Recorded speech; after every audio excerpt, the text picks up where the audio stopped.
those levels, too. Look at that four-punch combination. It's a masterclass right now from Shakur Stevenson. That's what you're seeing. A masterclass. And Shakur meeting them with straight left hand. Oh, and there's a knockdown scored with the left hand.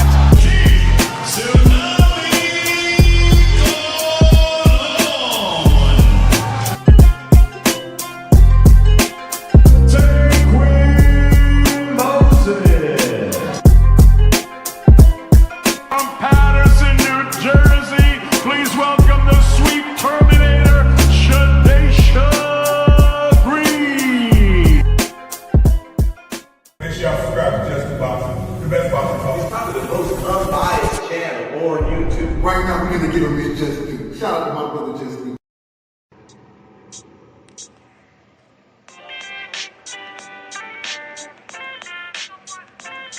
Yo, you know the deal. We back again. We never slacking. Word 'em up. Ladies and guys, whether if you drunk or you high, it's time to pay respects to the illest man alive. If you think you got a point, he'll shrink you down to size. And from there it's downhill like a slinky or a slide. Open your eyes, got a deep connection with the rise, so you might see them jump in whenever they go live. Peep it, this channel blowing up now, it's not a secret. With tons of exclusive interviews to listen to. Them other channels I hate, but yo, they missing clues. They start narratives, sip the goose and twist the truth. It don't take a rocket scientist to get the proof. Just click the live at 4 p.m. Eastern time. But when you chime in, make sure you keep it kind. But if cowards want to debate, then it's feasting time. My man Just Do shine busy all the time. Grind 24/7, 365. Videos he might have 365. My rhyme's sick, they make you do a 365. You get a rich if you think you fit to survive. It's Just Do boxing, time to click the live. Ain't no beginners, if you soft, you ain't down to ride. I crush you, respect too, it's Just Do. He got the illest boxing show on the internet. The boy been a threat and he ain't even had dinner yet. Word 'em up. Yeah. You know what time it is.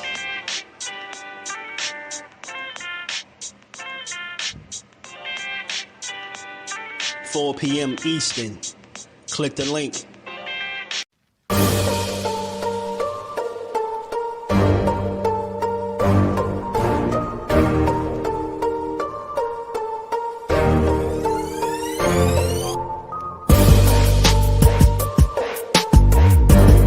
The truth or tell on your ass what you doing or what you're not doing every single time.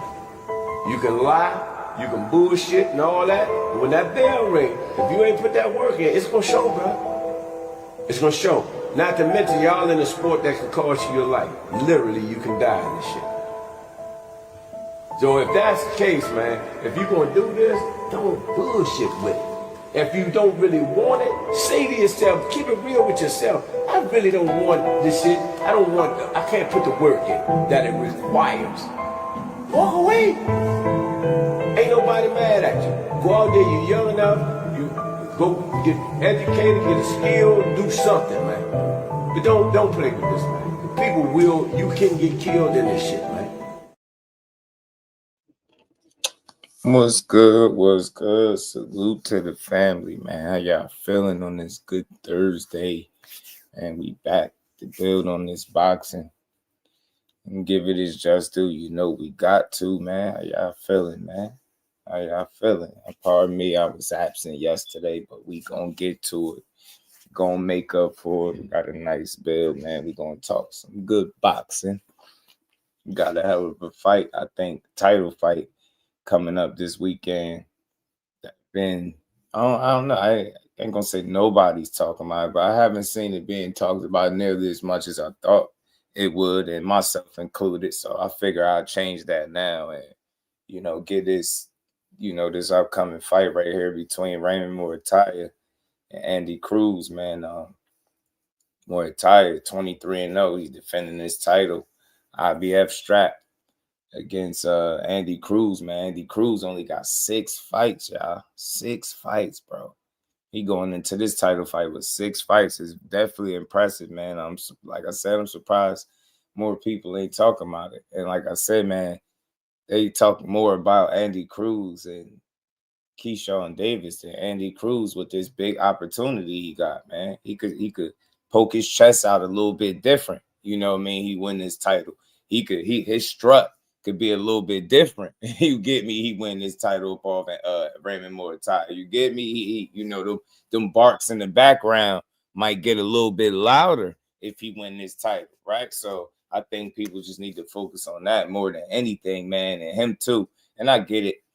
You know, he playing into the narrative, the whole, you know, Keyshawn is my son, you know, he's my son, but nah, you better focus up, because look, I know people are picking him to just go out there and beat Andy Cruz like it's gonna be simple, but I think he's gonna have to work, bro. Raymond, I mean, you know, people making it seem like Andy Cruz just gonna watch Raymond Muratalla. Raymond Muratalla is a pretty damn good fighter, man. Pretty damn good fighter, man. He's well coached by Robert Garcia.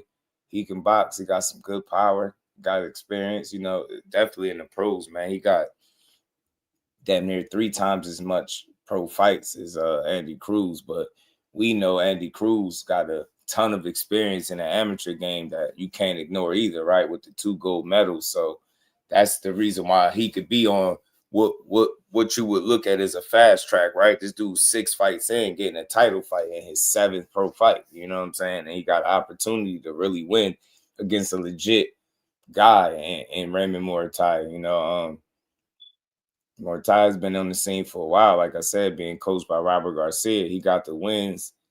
He got some talent, man. He got some good punching power, man. He's disciplined in there. You know what I mean? He's not the smallest guy. So it's going to be interesting to see how Andy Cruz approached this fight. You know what I'm saying? With Raymond Muratalla, man. I want to see if he's going to be that more offensive guy, right?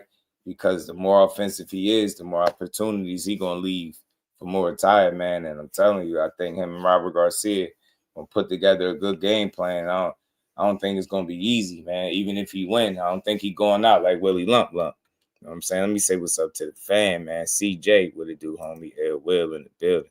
Andy Cruz by a complete ass whooping. I feel you, man. I feel you. I ain't mad at you. Shout out to L. Will CJ, my dog. Jordan, what's good, homie? How you feeling, bro? Footwork about to get Raymond trouble. Feel you, Dante's boxing talk away. You love Andy. Thought they would be talking about this one. Yeah, GQ, what it do? My son. You know what I mean? Jose, what's good, homie? How you feeling? Joe, what's good, my guy? My son. My son. Shout out to my dog Jordan, man. Appreciate you. Boxing Dad, what it do, homie? My son. My son. Yeah, I'm telling you, man. Keep playing with Key. You know what I mean? Keep playing with Key, man. The businessman, the amazing. He up in the following weekend. Not this one. Y'all just sit tight. But right now, you got an opportunity. Look, all this Keyshawn trolling and stuff, it becomes more of the fight itself becomes more of a conversation. Andy Cruz, are you gonna handle business, man? You get me? Because look, Danger say he ain't going easy. Muratalla said, man, y'all got him effed up. He ain't going like that. He said he ain't going out like that, bro. You know what I'm saying? He defending his title. You hear me? You hear me? He said he defending that title, bro. He ain't about to come out here. I mean, he get it. You know, you got the gold medals and the amateurs, man. But he said this the pro ranks, man. Huh? Ray said this the pro ranks, man. Is you ready, Andy? Huh? Is you ready for that? Huh? You ready for that thing? That Dominican flavor? Huh? Andy from my country, I got him in the winning, but it's not gonna be easy. Yeah, be that easy. Yeah, shout out to Jose, man. Raymond the favorite. I wonder why. That's interesting too. Shout out to Blaze, my dog. That's why I say, man, can Andy pull off the upset? It's a legit, you could literally legit label it that, right? Is he going to upset this dude? You know what I'm saying? Is he going, because they got Ray the favorite. You know what I'm saying? Is Andy come? Joe said he got Raymond. He got Wayman. Joe got Wayman, man. I think Wayman going to fight, y'all. Think he is, though. I ain't even playing with you. I think he going to make it a scrap. I don't think he going easy, man. I don't think he trying to go out like Willie Lump, yeah. I think Wayman want to win, bro. You know what I'm saying? You know what I'm saying? He want to win, but Andy, man, Andy a smooth operator in there. I can't lie. And lie, Andy being there dancing, bro. I ain't gonna lie to you.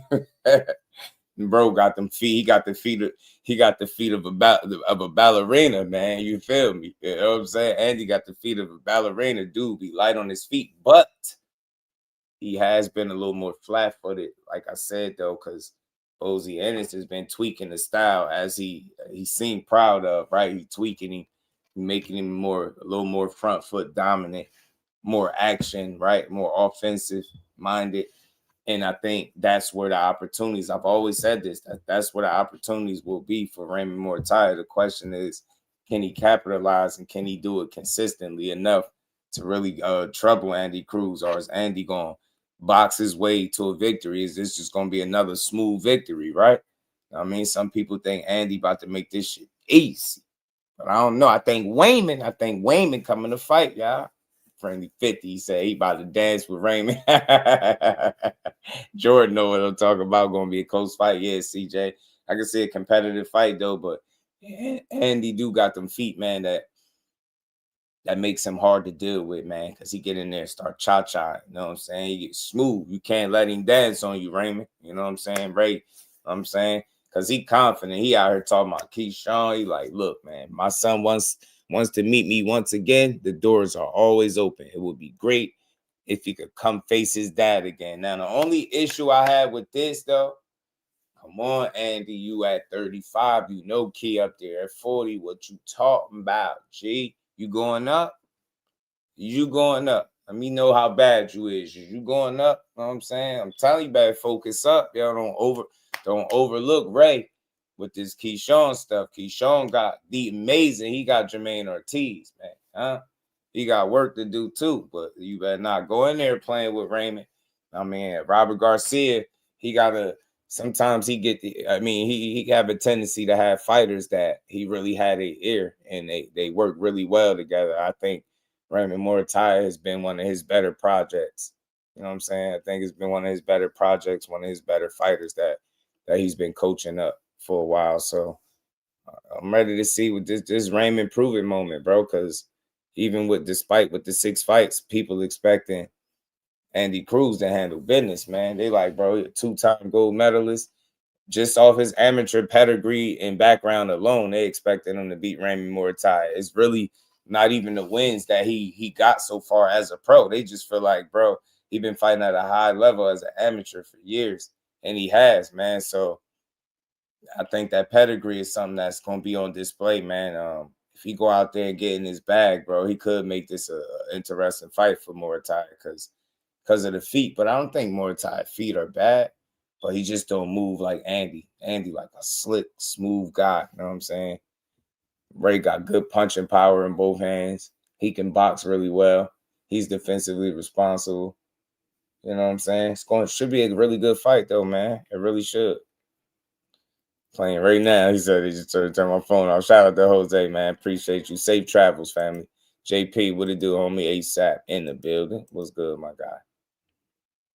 Didn't play around. You be waking up, fight over. I'm telling you, don't go in there, play. You know what I'm saying? You talking about Keyshawn, but we gonna see, you know what I'm saying? Muratalla. You know what I'm saying? They got Andy Cruz ranked at number 5 in the lightweight rankings. You did, you know what I'm saying? And he's fighting number 3, Raymond Muratalla, the champion. You know what I'm saying? So we're going to see, man. This should be a really good fight. Like I said, man, you got that Cuban style. You know what I mean? That Cuban schooling with Andy Cruz mixed with that Bozy Ennis, dungeon type energy, right? So he got Andy Cruz moving like a bit of a hybrid. I'm not gonna lie. If he can balance the two, that natural Cuban schooling mixed with that Bozy Ennis and dungeon energy, and I'm telling you, he's gonna be a damn force to be reckoned with, man. He's gonna be hard to deal with. You know what I'm saying? But I've seen him get clipped here or there. You know what I'm saying? I've seen him get a bit greedy.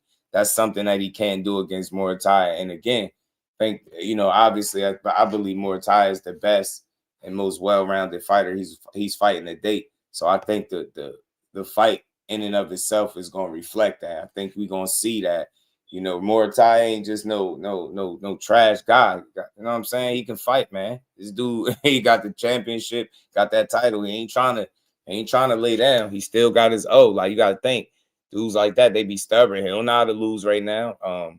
Andy Cruz gonna have to show him how, and he gonna have to show Andy how to lose, because Andy been dominating, like I said, since the amateur. So I mean, now he got in the pro ranks and he been putting belt to ass on people. And in his 7th pro fight, he find himself in a world title, challenging for Andy Cruz's, Muratalla's title. You know what I mean? I want to know, like, does this dude have coming in the fight with 6 fights, 7 fights? Does this motivate Muratalla? Does this make him feel like a little disrespected? Like, why are they putting this dude in here? You get me? Dude got 6 fights, G. He's 6-0 with 3 KOs. Why is they putting this dude in there with me, man? You get me? Why are they putting him in the ring with me? Right? Can he really hang? Right? Is that motivation for Muratalla, or is he like, yo, he here for a reason, right? I would love to know how he think about it, but he got to be motivated, man. Look, Andy said he coming in here with 6 fights to take your you know what I'm saying? You got 3 times as many more fights. Muratalla got 23 fights. You get me? You know what I'm saying? Ain't got a fair amount of good knockouts. What is he? 23-0, 17 KOs. You know what I'm saying? For the young, hungry Muratalla. You know, AKA Danger. You know what I'm saying? They call my boy Danger. You feel me? They call my boy Danger. T Hill, the mayor. I see the mayor T Hill in the building. JP. Technique, what it do? He said, nah, I don't think so. So I got Andy. You don't think so? What? I ain't make a pick. I don't think I did yet. I ain't even said nothing about a pick. Forever G's, what it do, my guy? You know what I mean? COD Chris in the building. What's good, family? Yeah, I hit the like button. We gonna build, man. We gonna get to it. It's interesting because pro-wise, I don't think none of these guys Andy fall close to Muratalla. Me neither. But you know, it's like, how much of because I feel like the amateur pedigree of Andy Cruz is going to play a factor, but how much of a factor will Raymond Muratalla allow it to be, right? And as far as Muratalla having more pro experience and being the best, I think, opponent overall, that Andy Cruz's fault, right? How much will he allow his pro experience to play a factor in that fight? So you got some contrasting things and some contributing factors, I think, that could lead to either one of these guys pulling off a win. I don't think this is a fight where Raymond Muratalla is just dead in the water, where it's like, oh, nah, he don't got no shot. It's 100% Andy. Nah, I could see why people would favor Andy for sure, man. The dude is talented. He's skilled as hell. Like I said earlier, he's a smooth operator, man. He get in there, he be dancing, bro. But I think this is like a 50-50 type fight. And two things going, and one for each guy. You can't ignore the 2 gold medals and all that amateur experience, that pedigree, proven to be one of the absolute best amateurs in the world, jumping in the pro ranks, right? You know what I'm saying? You can't ignore that pedigree, man. That shit help these dudes in a lot of fights, as well as Andy Cruz not being able to ignore the fact that Raymond Muratalla is going to be your best opponent to date and has 3 times as many more pro fights as you. So that's not to be ignored. His pro experience as well as your amateur experience, can't disregard either of those playing a factor in the fight. You know what I'm saying? Game planning, coaching, things like that, right? Look, I'm just putting it out there. I've heard Bozy and this get a lot of flack for his coaching, criticism for his coaching. You got Raymond Muratalla and Robert Garcia on the other side. Robert Garcia is a hell of a coach. It's the same guy that's coaching Bam Rodriguez, right? So he always had one of them guys. He always got good fighters, and Raymond has been consistently one of Robert Garcia's better prospects, or better projects, should I say. So it's gonna be a good fight, man. It's gonna be, it's gonna be a chess match. I see that. You know what I mean? These dudes gonna have to figure it out in box. You know what I'm saying? Is it gonna be the smooth Cuban slick style of Andy Cruz mixed with that Bozy in his dungeon energy, right? Or is it going to be Raymond Muratalla, man, and Robert Garcia putting together a good game plan? Robert Garcia is known to study, do his homework, and put together really good game plans. And when he got the kind of talent that can execute that game plan, you gonna see even in defeat, you're gonna see his fighter put up a damn good fight. That's something Robert Garcia is known for. So I expect it to be a good fight.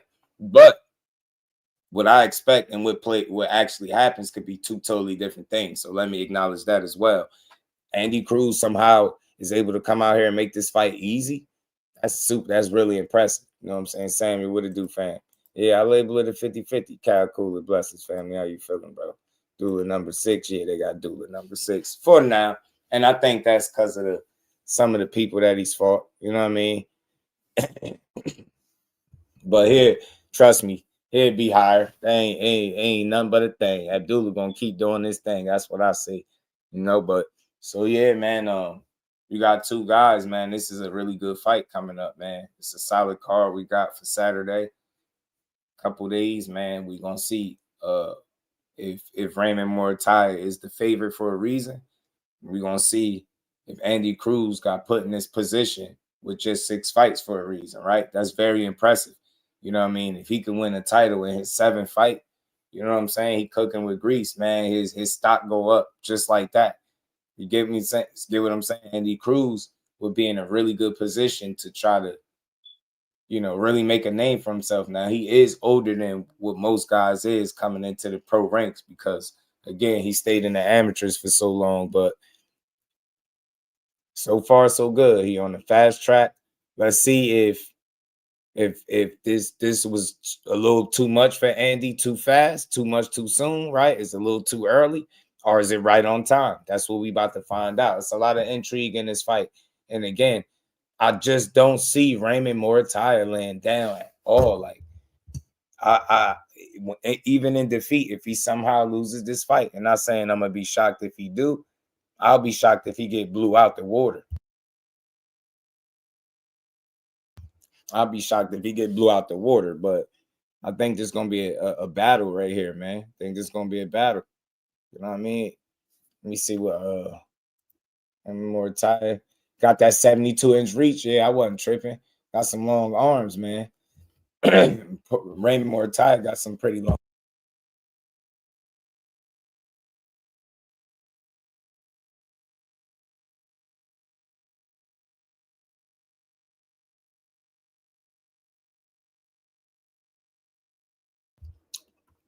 My bad, y'all.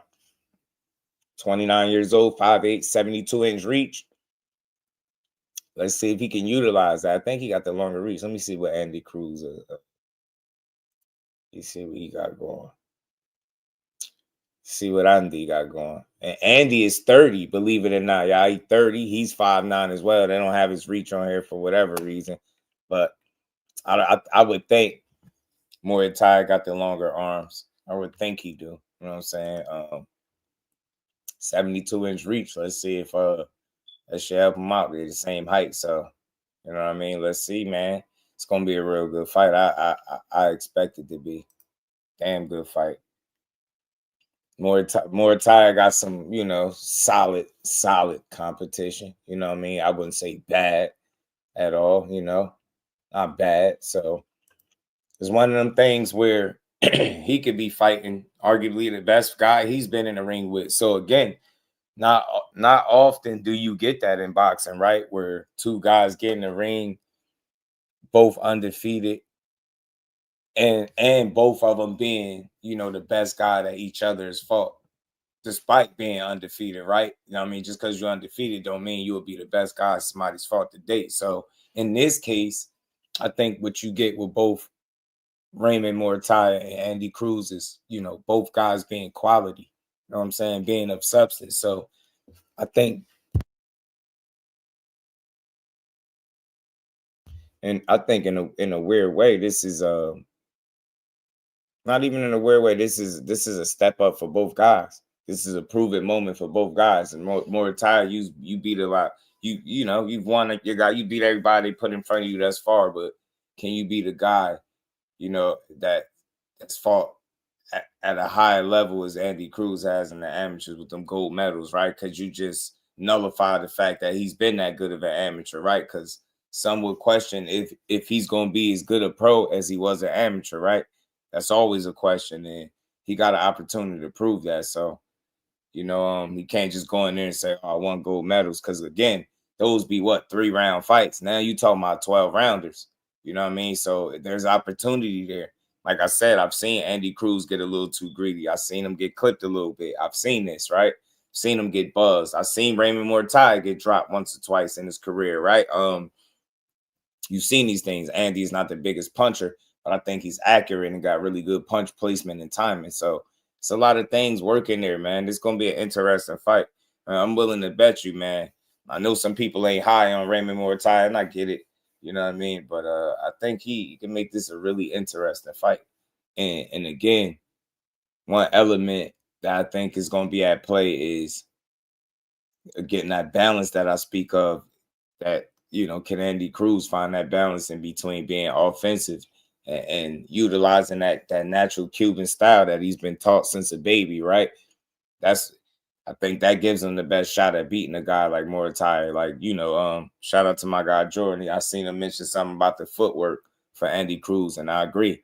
He got really smooth feet in there. He operates very smooth and at a high level, and it's consistent, right? He be flowing in there, right?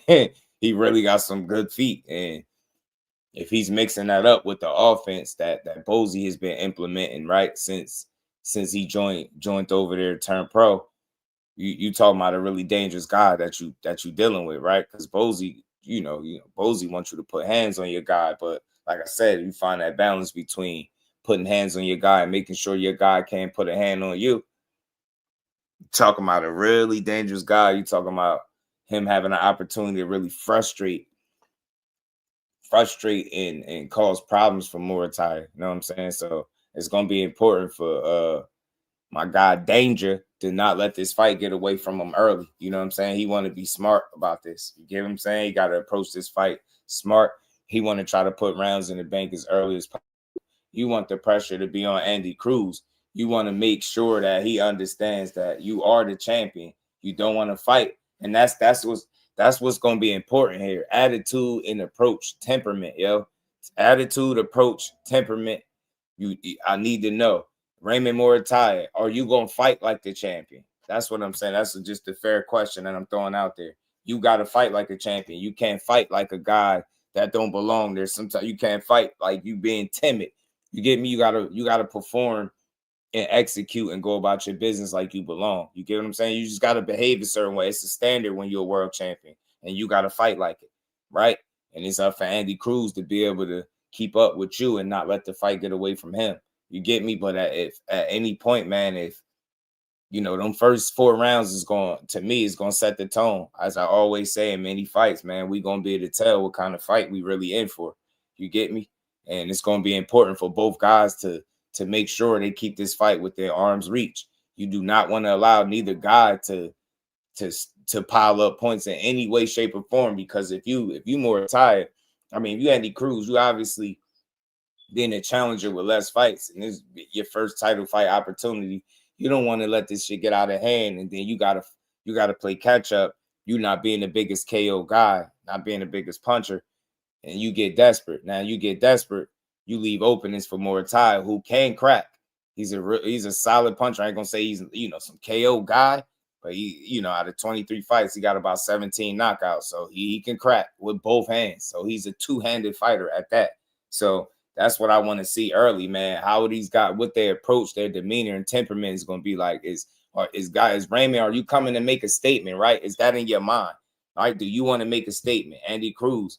Are you just going, you know what I'm saying, be passive aggressive? Or are you coming to make a statement as well? Are you coming to take the belt or what? That's what I want to know, man. That's what I want to know. That type of shit is important, man. You know what I mean? For statements, who gonna set the tone in this fight? Who gonna be the one to set the tone? Who gonna force the other guy to have to make that first adjustment, man? Shit could get interesting, or it could be one-sided. It's up to these dudes. It's really one of them fights. You know what I'm saying? It's really one of them fights, but for no reason, not for any reason am I giving any guy just to win, right? I get why both guys could win. It's one of them 50-50s, man. One of them 50-50s, 12 round, man. It's going to be a good scrap, a damn good scrap. Shout out to Hen Dog. Fate was good with it, homie.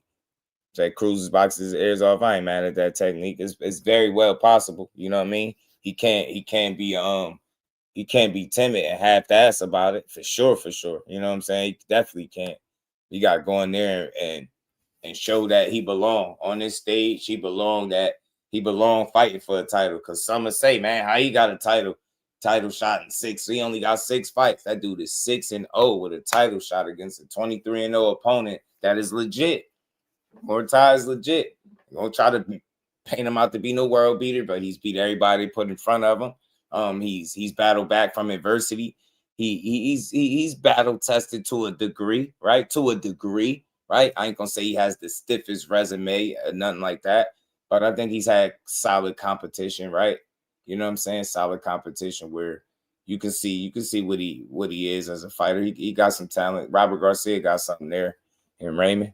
You know what I'm saying? It's just about when you see him fight, it's all about putting it together on the night because he do got a nice set of tools. You know what I'm saying? He got solid footwork, right? He's responsible defensively for the most part. I have seen him get caught.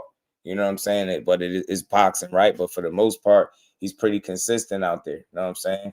Comes out there, he stays behind the jab with discipline. He's smart. I mean, this should be a really good test for both of these dudes, man. Both guys. Tenars, what's good? This Saturday. Blunt, my dog, Blunt Sports. What's good, homie? How you feeling, bro? Shout out to him, dog. Is he another David Morrell? Right. Is he a flash in the pan? Is Andy Cruz really all that meets the eye, or is he even more than what meets the eye, right? He gets to prove it against a guy like this, right? Legit opponent, real title fight. Eyes gonna be on you, bro. The eyes is gonna be on you. They got you ranked number 5 in the lightweight rankings. Does this move you up in the rankings if you secure a title Saturday night? You get me? So I see it, man. Because right, they don't call him danger for no reason, man. Yeah, they don't call him danger for no reason. Muratalla could fight now. He could box. Kid can box. And he just smooth, man. And that's where I see the clearest edge just looking at both guys. Maybe. Right, is how Andy utilizes those feet to not only create offense but defense as well. Get out of trouble, possibly put you in trouble, make it hard for you to hit him, be able to hit you, right? And Andy has that ability when he uses his feet, right, to make it tricky in there. You know what I mean? With Muratalla, again, uses feet a bit differently, right? It's not no fleet-footed guy, but knows how to cut the ring, right? He knows how to utilize the ring as well, right? Has a tendency to fight behind that high guard at times too. Let's see, man. Let's see who's able to mix it up better on the night, man. Who got the better corner? Like I said, Robert Garcia got a lot of skin in the game. And then Bozy up against each other. This could get interesting, right? Because you could say that Andy Cruz is pretty much a product of Bozy, right? That's Bozy's project, right? You know what I mean? That's his fighter. He's been molding him and grooming him since he turned professional. And then you got the same element going on over there with Raymond Muratalla and Robert Garcia. So they building, they got chemistry. So you got 2 solid corners, man. Let's see who's able to coach their guy better, man. Coach their guy up if it get thick in there, you know. And he got clipped by Moran. Absolutely, he did. So I remember he was sleeping shit. Muratalla got you get fake. You get me. You know what I mean? He could punch. Raymond got the edge in the corner. Might do, man. I because I hear Bozy get a lot of flack sometimes for his coaching. You know what I mean? So not so much with Robert Garcia. And Robert Garcia been around for a while. He was a damn good fighter in his own right. And he know talent. And he got some talent. And Bam and guys like Muratalla. So let's see. You know what I mean? I know it was some talk about Muratalla possibly moving up. You know what I mean? The 140, but first things first, you got this fight right here with this slick Cuban, / hybrid turn offensive, you know what I mean? Minded, you know what I mean? Assassin, you get me? Because Andy Cruz, I ain't gonna lie, man. I see what Bozy doing. He tweaked him, man. He got Andy be trying to go out there and put hands on you, man. That's how I got clipped by Moran, just being greedy, I think. If I'm not mistaken. Shout out to the Professor Ant McQueen. My dog was good with it, man. That Bozy low-key need to work on his corner work. Not everyone Boots who trained all his life with him. I think that behaves was good with it. I think that'd be the challenge for Bozy, if I could be honest, right? From the outside looking in. You train that damn, I don't know, that Ferrari engine in Boots, right? And not everybody is that. Not everybody has the same, tools in that shed that Boots got, right? Just a different guy. But I think Bozy is doing a solid job, man. I do. You know what I mean? I think just like with anything else, right? It takes time, right? And you need to be very specific and intentional with the way that you teach the guy, where he don't look like he's trying to emulate what Boots do, because they're not the same. They're not the same type of fighter from an athletic standpoint, right? I just think Boots freakishly athletic, where you know what I mean. It's just different. Their approaches are different. You know what I mean? Their approaches are different. There says Shakur Stevenson makes a challenge for Teofimo, similar to George Cambosa Jr. Santa Martin did. Lopez be defeated. Don't got the punch to do that to TL. Don't got what punch? How many? Hey Chris, real quick. How many KOs do George Cambosa's got? Someone said T.O. driving Shakur. It could happen if Corey's reckless and not paying attention, not on point. You know what I mean? Anything can happen. But before, I ain't gonna get to that yet. We staying on point. We got to give Andy and them his just due. Matter of fact, I think I got a little clip to play from Robert Garcia. Robert Garcia was talking about this. We got 40 people in the building. Hit that like button, y'all. Sub to the channel. All that good stuff, man. Support the build. We're going to get to this. Robert Garcia had an interview with the YSM. Let me see. Bozy was telling Fulton the right stuff, but Fulton couldn't do it. Yeah, Fulton, man. Fulton, I just think he had a tough camp. I think outside the ring stuff, the postponements, me just guessing based on what I've seen, I think those are the things that may have caught up the cool boy. You know what I'm saying? Possibly. Now, my guy told me they got said they got Raymond Muratalla as the favorite. I don't know. I haven't looked. And you have Raymond Muratalla versus Andy Cruz in Las Vegas at Fountain Blue. I've seen Raymond earlier when he started, I believe, camp in December and everything. He was doing pretty good. How's he looking now? He's ready to go, man. You know, it's going to be a great fight. We started the year with Curiel. Was my first fight of the year. He got a good win, very impressive win up 2 divisions to fight. Dominate the way he did. Then Saturday we came back with Chop, Korea, and Cuba. All 3 got good wins, knockout wins. So we started the year good. You know, we still continue going. You know, this Friday we have fights in Long Beach with 3 of my guys fighting in Long Beach at the Thundershoes. But the same day in Vegas we have Pisani Rodriguez and Emiliano Cardenas fighting in Vegas on Friday, and then Saturday the 24th we have The Friday card. Yes. Is that the Zuffa card? Yeah, that's the super card. Yes, Okay. yes, and then the next day we have the matching card with top rank, obviously Raymond Muratalla versus Andy Cruz. We're ready. You know, it's a great event, great weekend for boxing, because we have 3 different locations, Friday and Saturday, but we're ready for. We have great, like I said, we have a great team. We're gonna split it up, and we're gonna do our job. But yeah, Raymond is ready to go. Raymond is in great shape. The rounds are already done here in the gym. He did a great job. Now it's time to do it inside the ring Saturday night. What should we expect from Raymond? I know the last time we saw him, I believe, was in San Diego. Last time, won the championship. You know, there was this big thing that Loma had just retired. Raymond wanted that fight with Loma and everything.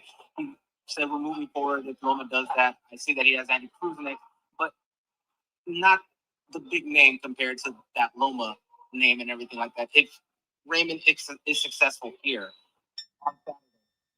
who do you think he'd want to go after if he can't get a big name? Look, I think after Saturday, if everything goes well, Raymond's gonna put his name in the position where he's ready for anybody. He could fight anybody because Cruz is a Olympic gold medalist. Maybe he doesn't have that many fights as a pro. Maybe he hasn't beat anybody with a big name, but he does have that Olympic gold medal behind him, and the talent, the skills. The only thing that I could say is he beat Keyshawn Davis in the finals of the Olympics, and became gold medalist. So that's a big win for him. Yes, Keyshawn's already a champion. He's been a very successful champion.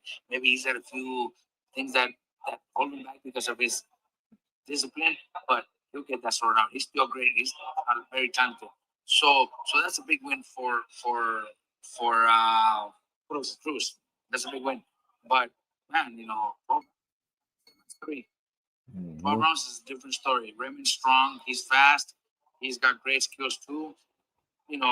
Cruz does too. It's gonna be a great fight, man. It's gonna be a very good fight for boxing world.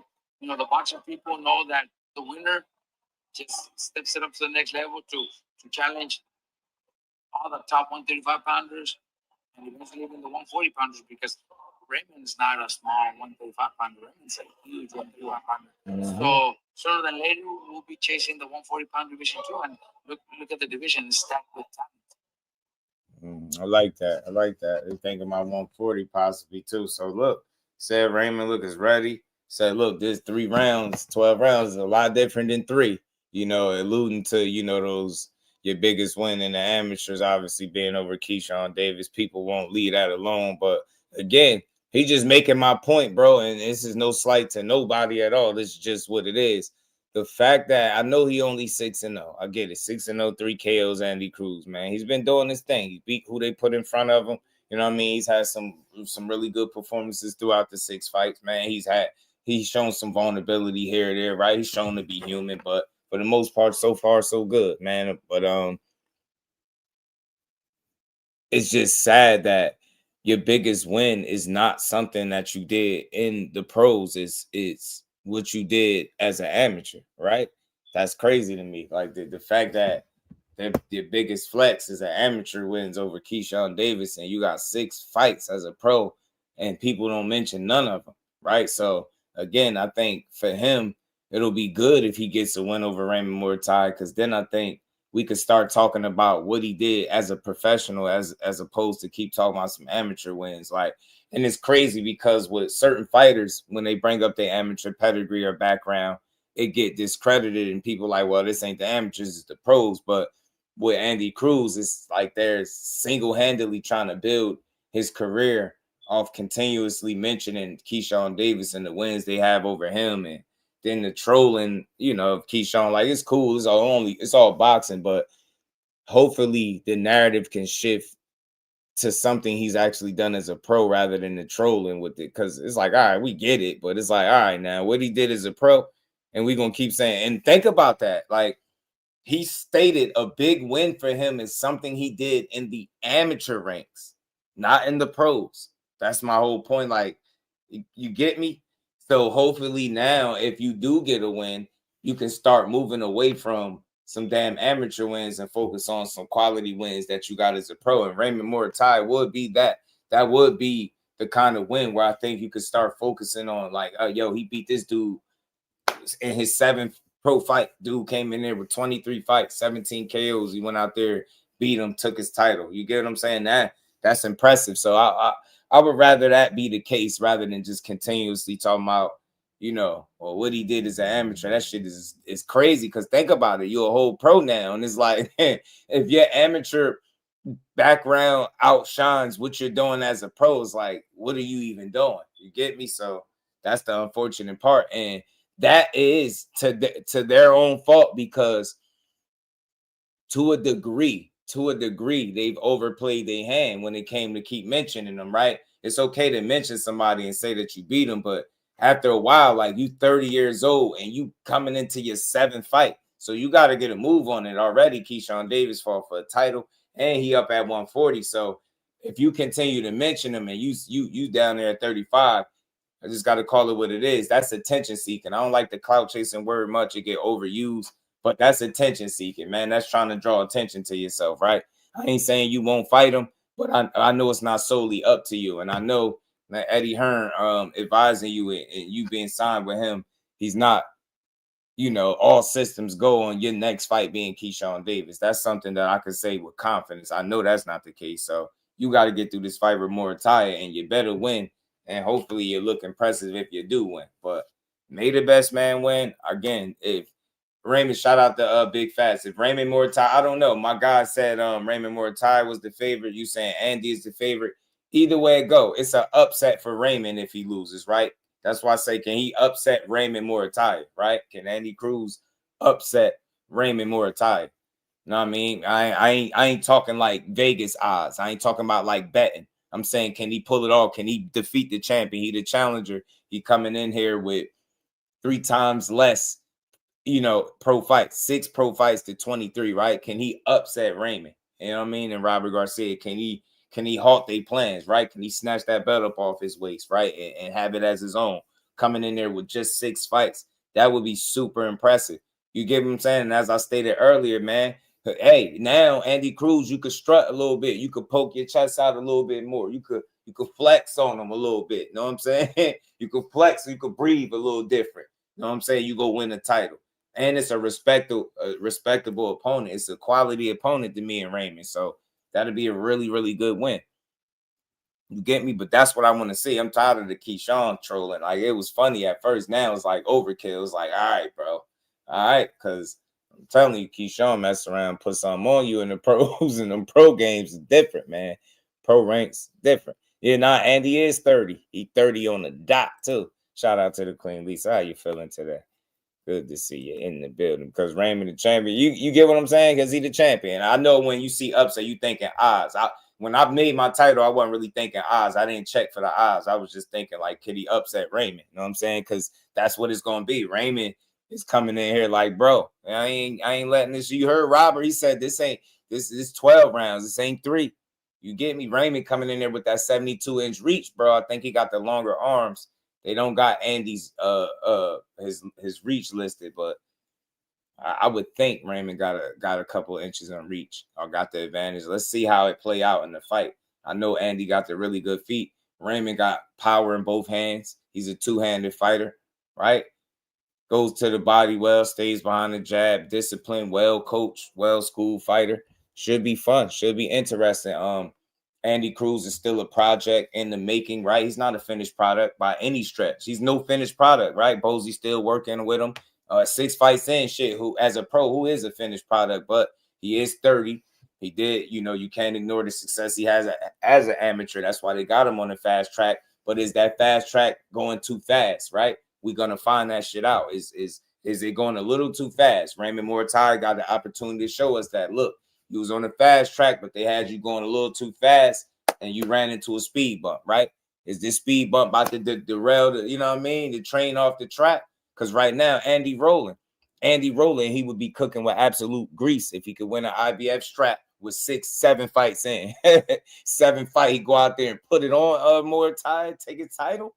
Man, I don't know, man. Andy they might have to move him up in the lightweight rankings, man. 7 fights in, kicking ass. It's impressive. Key got it in 13. Core got it in like 13, right? He'd be cutting that damn near in half if he get it in 7. Impressive. I like that, Andy. I know you much older than they was too, but still, accomplishments is accomplishments. If you go out there and get him, you get him.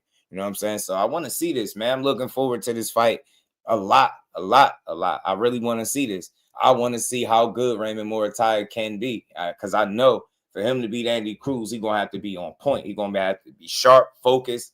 He's going to have to be disciplined. He's going to have to be locked in. Both of these guys, like, I don't think you got no quit in neither of these fighters, and you got too much. It's still so much to prove for both guys. You know what I'm saying? Just because he got 23 fights don't mean he proved it all, right?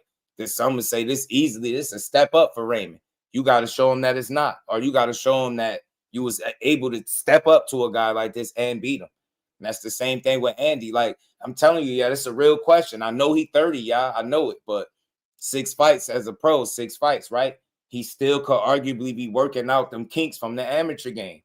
That's 6 fights. Think about that. It's only so much time, right? So in those 6 fights, has he learned enough, right, from Bosey? Have they gelled enough for him to just go out there and be able to beat Robert Garcia, who's been with this guy for a long time, right? You know what I'm saying?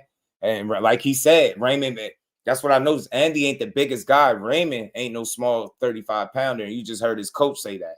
He's not a small dude. So it's going to be interesting to see how the fight play out, man. Because Is he going to use his size at all in this fight? Size, and I'm guessing somewhat of a reach advantage for Muratalla. So we're gonna see, man. Good fight. Or is it gonna be that Cuban schooling with that dungeon schooling from Bozy? You know what I'm saying? He got Andy kind of like on some hybrid. You know what I'm saying? Lance, what it do, homie? What's good with it? 6-inch reach advantage. Oh, okay. Said Andy got 66. Appreciate you, B Hayes. Appreciate that, family. So I am right. It's 6-inch. So you get me? That's a little bit of something. I always say height don't fight, but reach could teach, man. So we gotta see, man.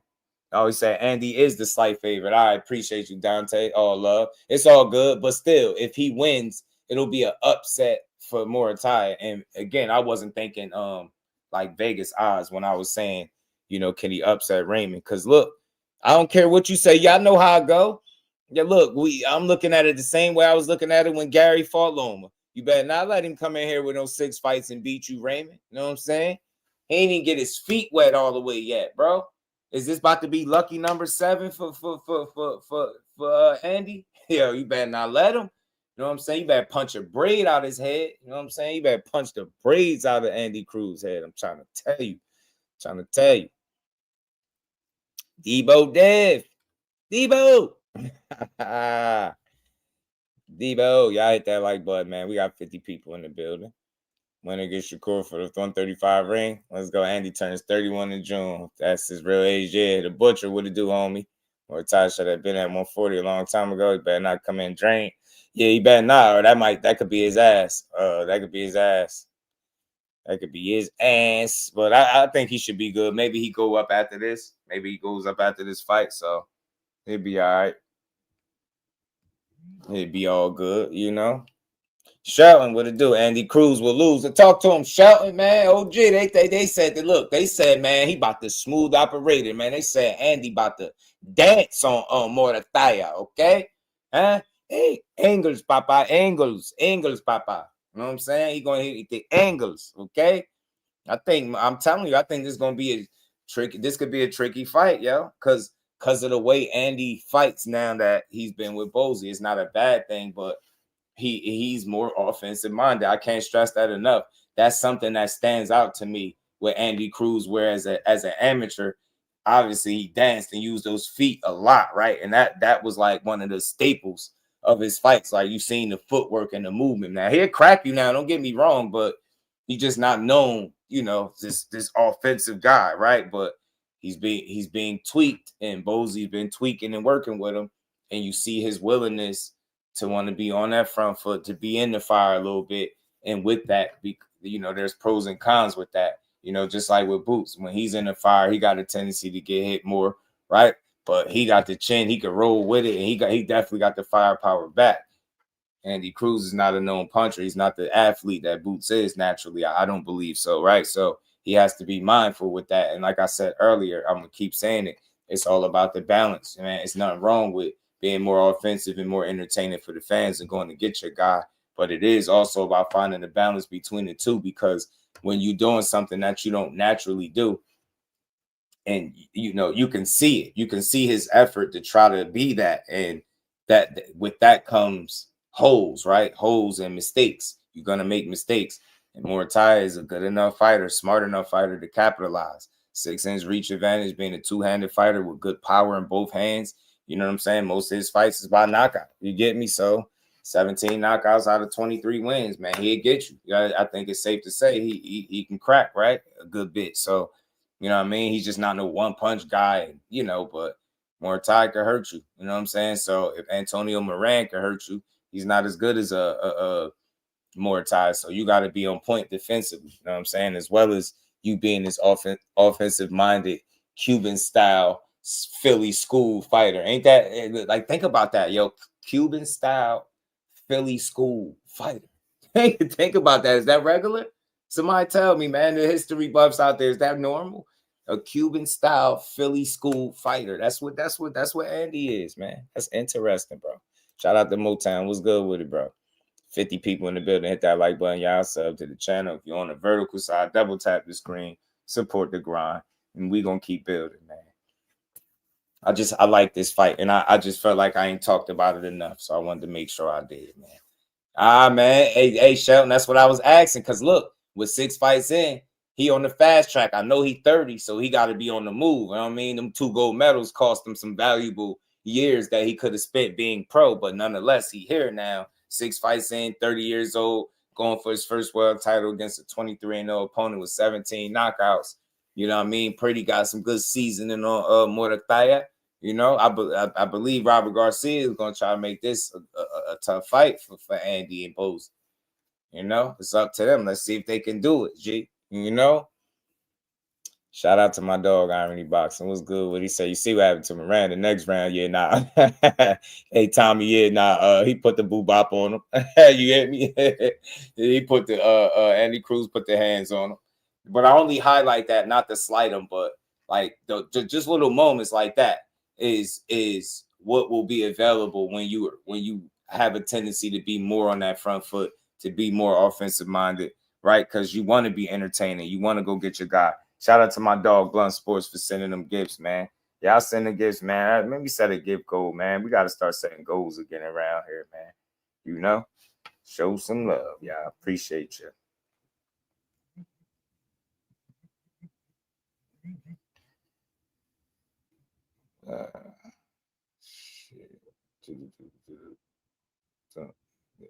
Man, let's go, man. Shout out to the homie Blunt Sports, man. That want Andy to knock him out and fight Keyshawn. That's wishful thinking. Yeah, I know he'll love it, right? Look, I want to see a great fight, man. I want to see how good these 2 guys are.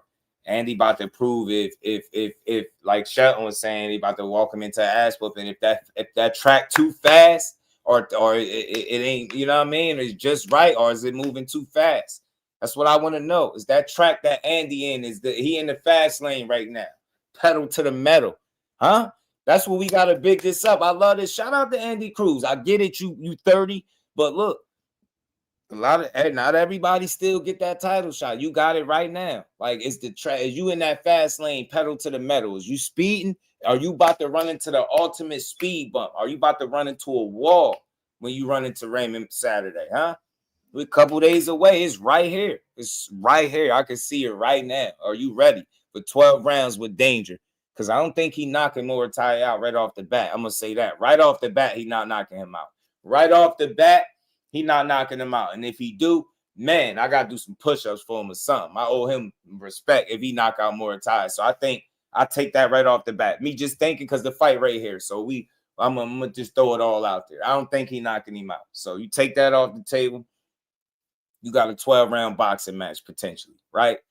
Look at both guys. You got Muratalla, 2-handed fighter. I say that for a reason, right? He's not a guy that just primarily relies on the left or the right hand. He's going to take what's available, and he could crack you with either hand. That's what he's showing. Obviously, these guys always got a dominant hand, but nonetheless, he can punch a little bit, right? He can punch well enough to hurt you and or knock you out if you ain't on point. So he got the reach advantage. You got the pro experience. You got the amateur pedigree with the double gold medals, right? You 30, he 29. Y'all about the same age. You got Bozy, he got Robert. That's what I'm looking at, man. Who gonna be more game, man? Right? Is it gonna be that Cuban Philly style? You know what I mean? Cuban Philly style. You know what I'm saying? I do the ring. Keep mentioning Tank boxing world. Say Tank in the ring don't rock with each other. I don't know. Maybe because they don't matter. You know what I mean? They still gonna rank him because he's a lightweight, though. You know what I mean? Even if he don't rock with this or that, they still gotta rank him where they supposed to rank him at. You know what I mean? He's still a big deal. You know what I mean? Still a big deal. So we'll see, man. We're gonna see, man. I'm all in for this fight. And then, y'all, it's a solid card too, because we get to see Khalil Co and Jesse Hart. Jersey in the big Jersey in the building. Jesse Hart 31-3. You know what I mean? Khalil Co 10-1-1.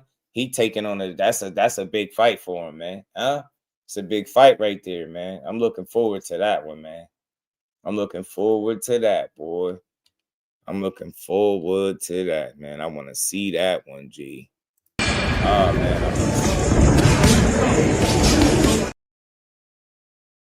My bad.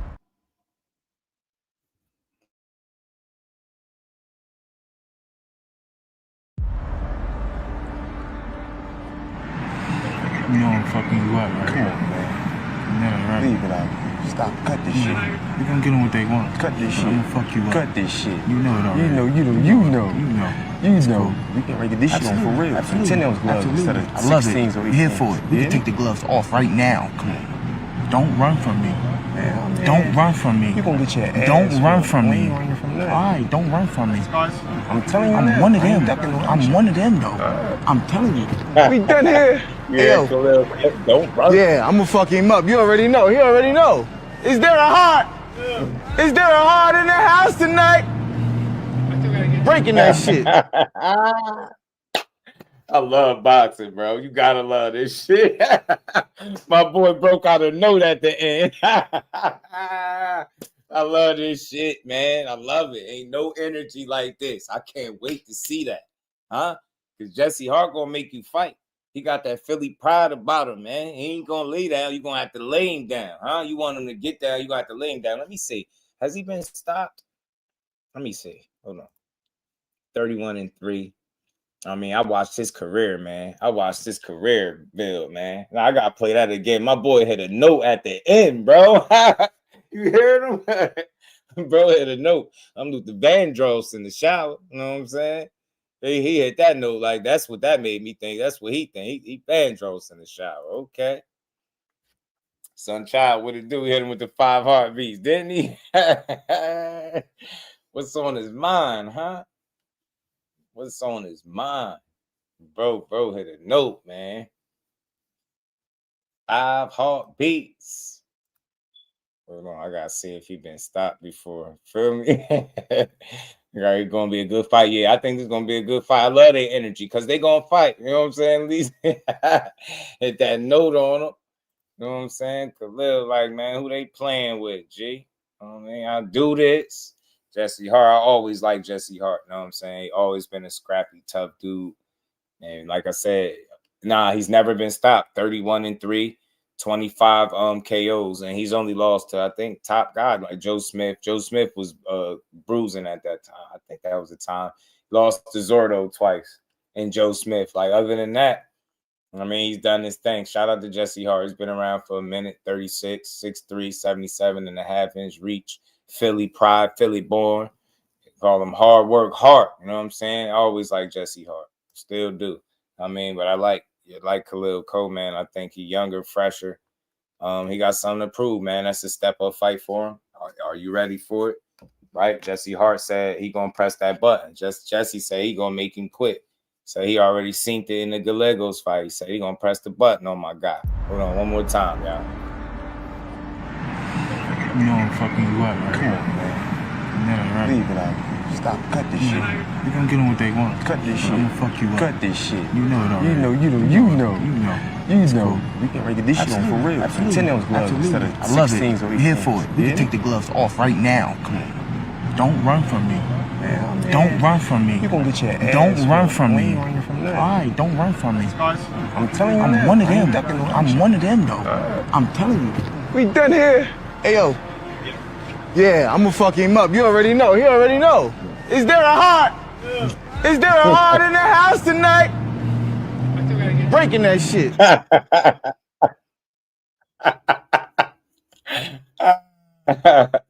Yo, I find joy in the simplest shit with boxing, bro. That's just so funny. Shout out to Khalil Co. That was funny.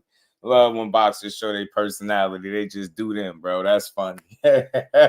Jersey stand up. Khalil Co, let's go. I love Philly too. But look, all neighborhoods and Jersey and all that aside. Love Philly, love Jersey. But this is gonna be a good fight. I like Jesse Hart. He's a vet in the game. Khalil Co got 12 total fights, 10-1-1. 1 draw, 1 loss. Jesse Hart got 3 losses. Like I said, 2 of them was to Gilberto Ramirez and 1 to Joe Smith. He's never been stopped. He's never been stopped. So if you going to beat Jesse Hart, you got to beat him, right? That's been proven. You know what I mean? You got to box him. You got to beat him. He ain't laying down. So if Khalil Co could somehow make a statement in a step-up fight over a guy like Jesse Hart, that's saying something. You know what I'm saying? But even for Jesse Hart, if he could stop Khalil Co in his tracks, and as he let you know, he on to the next thing. You get what I'm saying? But this is a fight that they think Khalil Co was trying to get out of. They think he was making excuses. He didn't want to fight. I don't think none of that to be true. We all seen the one loss that he got, to Gallegos. He was messed up for that fight. I don't think he should have been in there. Nonetheless, he took the fight. He took an L, took his lumps like a man, came back in a rematch, fully healthy, beat the hell out of Gallegos, stopped him. His jab is vicious. You know what I'm saying? His combinations is on point. I like Khalil Co. I like his approach to the game, man. He went and got it back in blood, man. So I'm all in for this. I'm all in. It's gonna be a good fight. You know what I'm saying? Shout out to Crush the Legend, my dog. This had light heavyweight, Lisa 175, 175. Then the big boys, Lisa, you know what I'm saying? Then the bigger boys, light heavy, 175. They got some title or some version of a title. WBC USA titles on the line. Okay, you know what I'm saying? Go ahead, Co. It's gonna be a good fight. I like both guys, man. Nothing negative to say about Jesse Hart. He a battle-tested vet.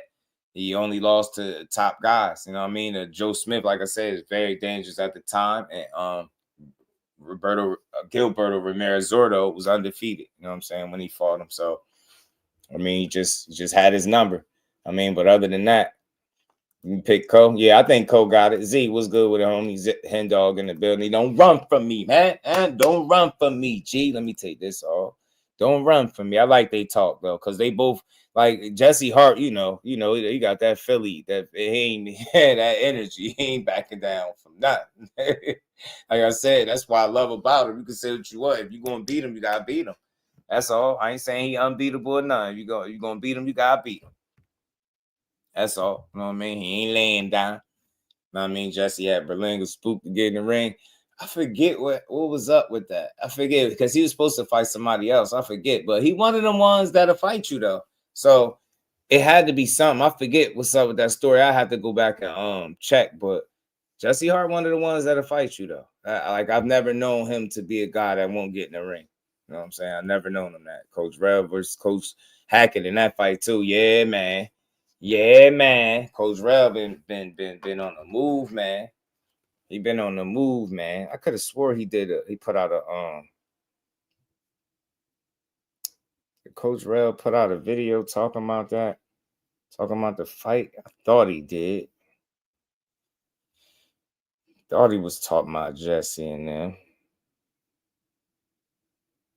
Hold on. He may have. Cause this a cool card, man. It's a good card, yeah. They got Madrimov on this card. You got Madrimov fighting on this card. Luis Salazar, 20-1. Omari Jones fighting Jerome Baxter. They both undefeated. Ronnie Alvarez. Gallegos, not the Gallegos. And they got my guys, Zay, man. Zay fighting too, man. So, big jersey on this card. Zay and Khalil Co rapping. You know what I'm saying? Zay and Khalil Co rapping, man. So, I'm always looking forward to see Zay get it in, man. Fighting his opponent, 10-fight vet, 7-2-1. Leandro Medina. Okay, let's go, Zay. Kick his ass, G. I want to see Omari Jones again, too. He's pretty solid. He's pretty solid. I like this kid. 4-0, 4 KOs so far, 23 years old. He fighting an undefeated guy in Jerome Baxter. Let's see if he can keep his KO streak intact. Fly frequency. Tay, my dog, what's good with it, homie? Hey, I feel it, man. Coach Rel in the lead for training of the year the next 2 weeks. I'm telling you, man, he on it, right? He been everywhere. He training with them folks. Hold on, we're going to play a little bit. Shout out to YSM. This him and Coach Rel right here. Ray Patterson, my Jersey veteran, was good with it. Rel done did it all. Rel done did it all. So shouts out to Tucson. Shouts out to Clip. Who else is in there? I mean, JP, London, Blue Hustle. Blue Hustle, some of the fam. Shout out to y'all. Shout out to YSM. Sean. What up, Sean? Hit the like button for my guy. Tony, BSC's in the building. Tego. Yeah, man, everybody. Well, hopefully we'll get Coach Rel back. But there you go. I'm so fucking. This is why niggas don't need to box. Boxing is not for everybody. I leave the gym to go in the car to put my phone on the charger. Get in the car, don't put my phone on the charger. Wait, is that Sugar in the back? Is that Sugar? Huge fight. Big implications. Khalil Co, Jesse Hart. Y'all in camp. How you feeling about it? Man, today was the last sparring.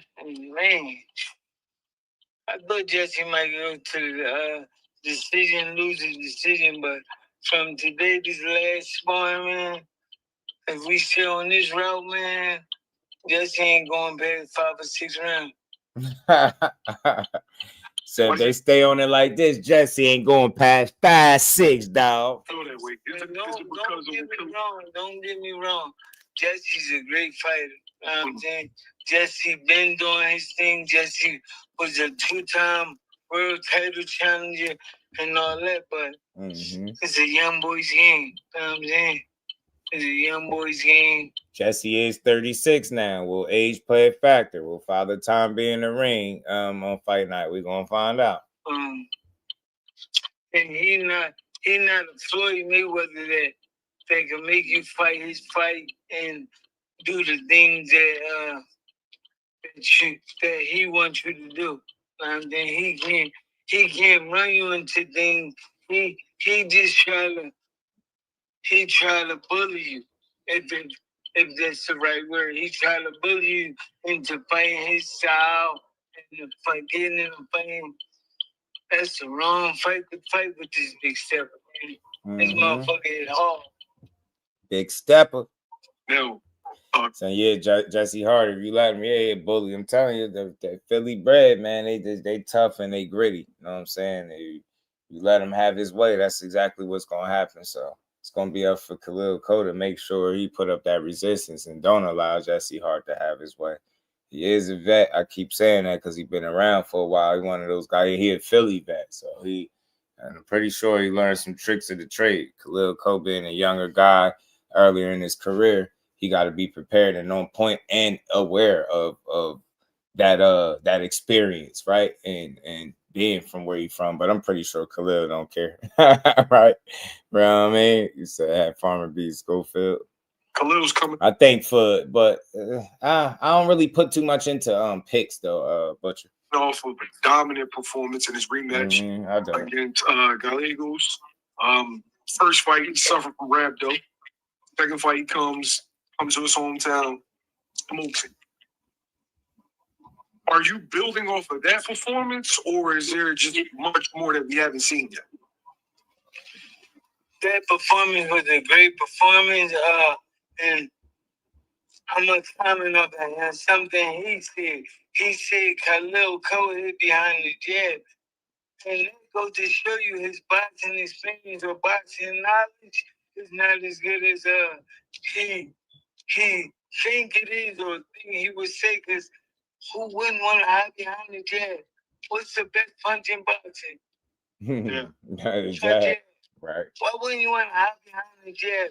And I say it over and over and over. People talk about Shakur, and people talk about Khalil, and people talk about these born fighters.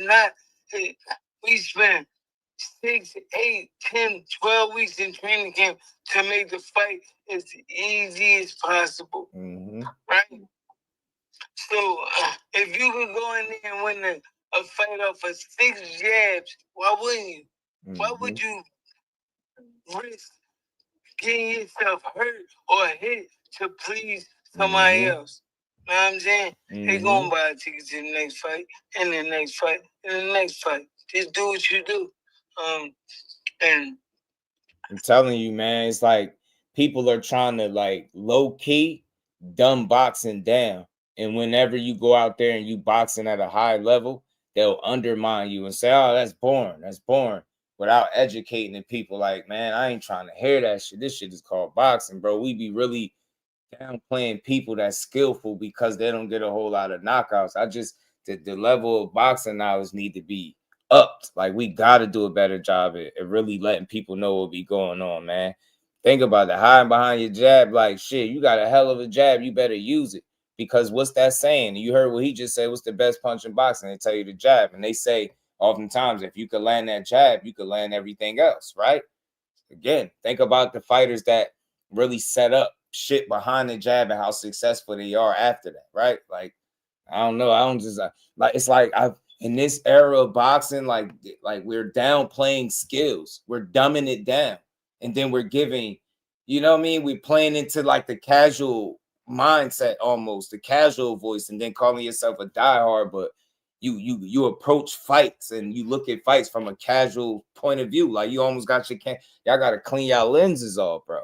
The hell we doing, man? Why are we complaining when guys are able to fight at a high level and do that shit for 12 rounds? You know how hard that is? The longer you fight, the more chances you got of making the mistakes. And the fact that you can fight and still dominate a guy in a 12-round fight, that shit is very impressive. It's hard to do. Just like knocking people out repeatedly, that shit is a skill. It's not easy, or everybody would do it. I appreciate both because I know it takes a certain amount of skill, concentration, focus, dedication to keep getting that desired result. You a KO guy, you a boxer, but why is this the death of the pure boxer? Why is it the death of people that can box at a high level? What are we doing? What we want? We want all rock'em sock'ems? What we want? All robots and zombies out there, bro? We want people to beat their brains in? Nah, I want to see some intelligence, bro. Hell yeah, if you can be clean, if you can swim without getting wet, show me that. Yes, because I know only a select few can do it. At a high level, dudes want longevity. They don't want short careers. Ain't shit. And you've heard it time and time again from the best fighters in the world. Ain't shit cool about taking punishment, man. I don't care how tough. Ain't shit cool about it. I don't care what. Just because you tough don't mean you supposed to have that shit on display round after round every single fight. That's supposed to be your calling card. You having a chin, being a, you know what I mean, being tough like that. This is a tough man sport as it is. But if you approach it from that standpoint, you're gonna have a short one, man. Shout out to PJs. Roland, what's good with it, bro? I think that was a crazy statement for that man to make.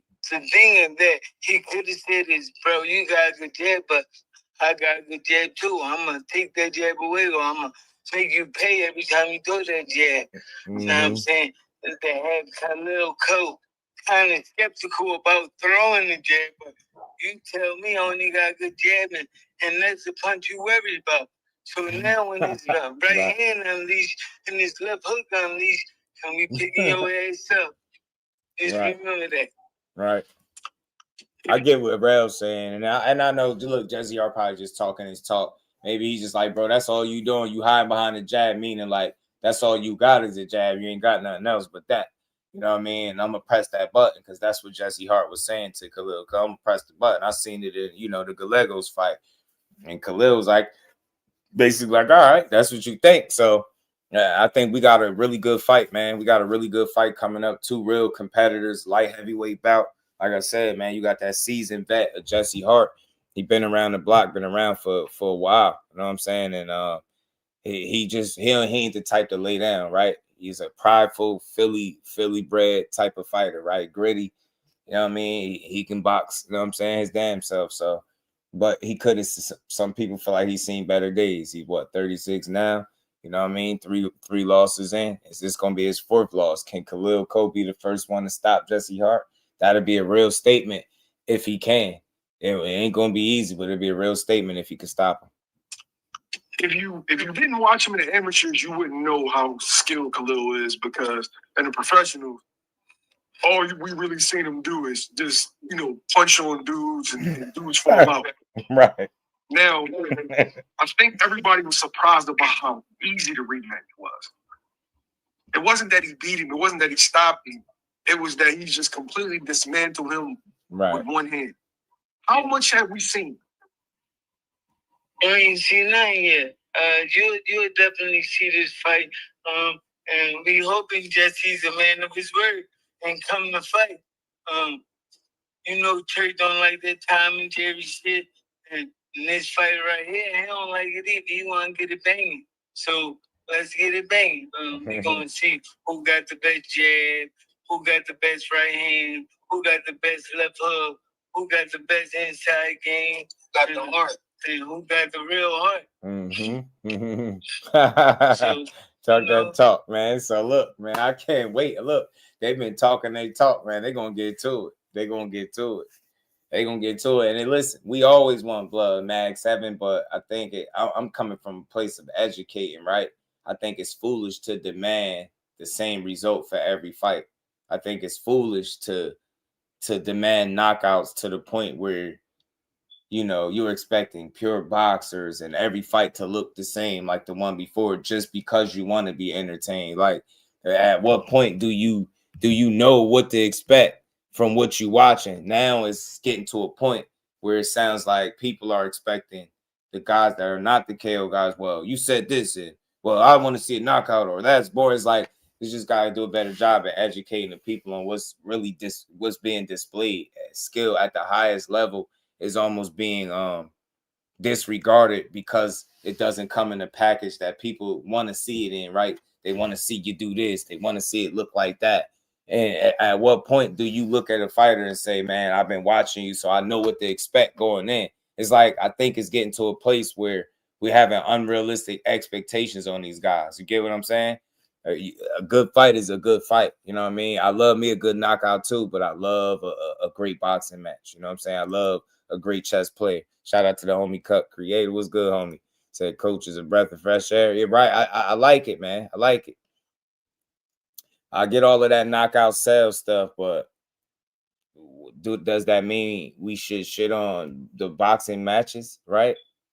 Like, the hell with it. A great fight sells. You know what I'm saying? A great fight sells. Every fight you watch, there's not going to be a drag them out brawl. Every fight you watch is not going to get you out of your seat. But, you know, if skill is being displayed at the highest level, I'm not getting on here, you know, and creating dialogue that tears down somebody being able to perform at the highest level. Everybody can't be a KO artist. Everybody ain't going to be the blockbuster ticket seller, the pay-per-view star.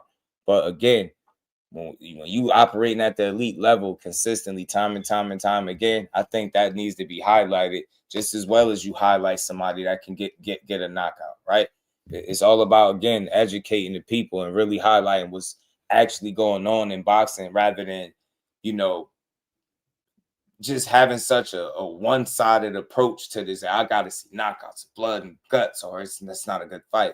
Like, some of the best fights in the world are fights that went to decision. You get what I'm saying? And I stand on that still to this day. You know what I mean? Everybody loves a knockout, and I get it to sell, but we got to speak for the diehards. We talk this boxing every day. We know every fight is not going to be a knockout, but when you seeing skills displayed at a high level, elite level, I'm gonna always have an appreciation for that. And I think people have gotten to a point where they've raised the bar so high and blurred the lines where people don't even know what a good or bad fight is nowadays, right? They don't even know what a good or bad fight is, you know? Shout out to OT. What's good with it, homie?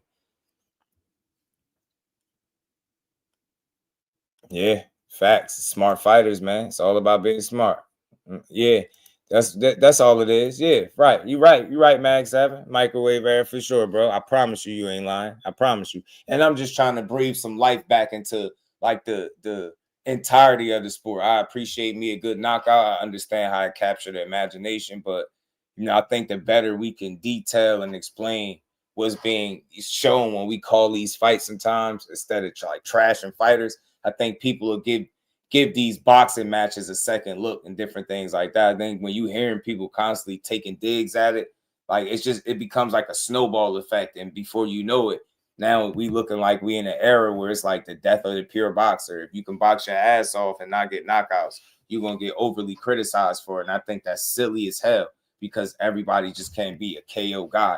You are who you are. And I feel like if you be who you are and you doing that shit on a consistent basis on an elite level while challenging yourself, I'm going to highlight that instead of saying, well, he ain't get a knockout or she ain't get a knockout or this wasn't a knockout or this was boring. It's like we got to the point where we just don't appreciate world-class high-level boxing. You get what I'm saying? Let's keep building, man. Let's keep building. Yeah, facts. All facts, OT. You get me. Let's keep building. So, you know, this is a fight that separates the young and the old. You know what I'm saying? Young and old. Yeah. I feel like this is like that should be the headline, right? Mm-hmm. Young, blue chip prospect, top prospect, heading into contender status. Veteran guy that's been there. Everybody thinks that it's either two things. Guess he's too long in the tooth. Up and coming, big stepper versus has-been. You stupid. Yeah, you're gonna find out. Is Jesse too long in the tooth? Or is it too early again for Khalil Co? Did he bite off more than he could chew? Ryan from the six, my dog, or what? You get me? Grandson versus Papa. What's the secret to PK?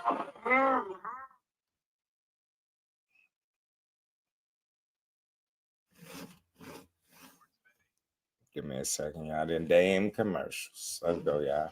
Grandson versus Papa. Is that what's going to decide this fight? Too young, too strong? I said, is that what's going to decide this fight? Too young, too strong?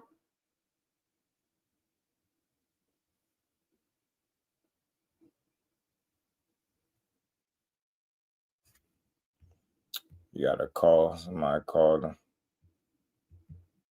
You know what I'm saying? Guys, his phone started tripping. Somebody called him.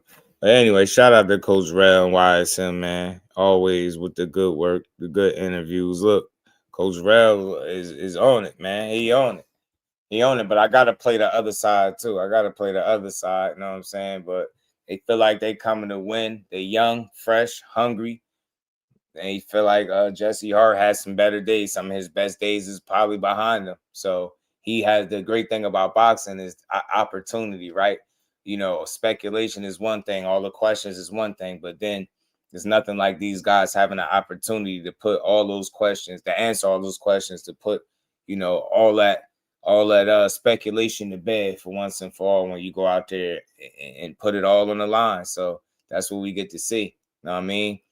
Puget said 50-50 fight. I like it. I like it. It's another like even matchup to me, and I like it. And it's gonna be the whoever wins is gonna be the better man. I don't think it's an excuse that could be made for either, right? I think Khalil Co is definitely gonna be ready for the moment, man. He just got the skill. He's talented, bro. Healthy. He's showing you what he could do. You know what I'm saying? So I'm expecting a healthy, focused Khalil Co, and I'm expecting a healthy, focused, and motivated Jesse Hart. That's going to be a vet and try to make this fight as difficult as possible. It's up for Khalil Co not to fall for the trap and get to putting hands on that man. You get me? But let me play the short video from GHB, my guy Greg Hackett and Jesse Hart. They had a short, they had something to say too. You know, I got to be fair, play both sides. You know what I'm saying? Shout out to my guy. First, it's the solo. So if he was able to stop him basically off your jab, how good really was he? You know what I'm saying? How good really was he? So I ain't really too impressed with all this crazy talk and all that. Them two facing off and on the conference and Cole saying I'm gonna hurt you. You know, that's some shit I gotta see. I don't really think he can do that to Hart. I don't really see it. I understand him bringing Rel to camp. Rel one of the up and coming guys like myself. You know what I mean, we carrying the next 30 years of Philadelphia shit. You know what I'm saying? But what's so interesting about it is you gotta call Philly. You gotta call Philly. Look at the fights. The top two fights on the card, main event and the co-main event, 3 Philly coaches. Ain't that crazy? Ain't that kind of crazy? Don't think about it. That don't happen every card.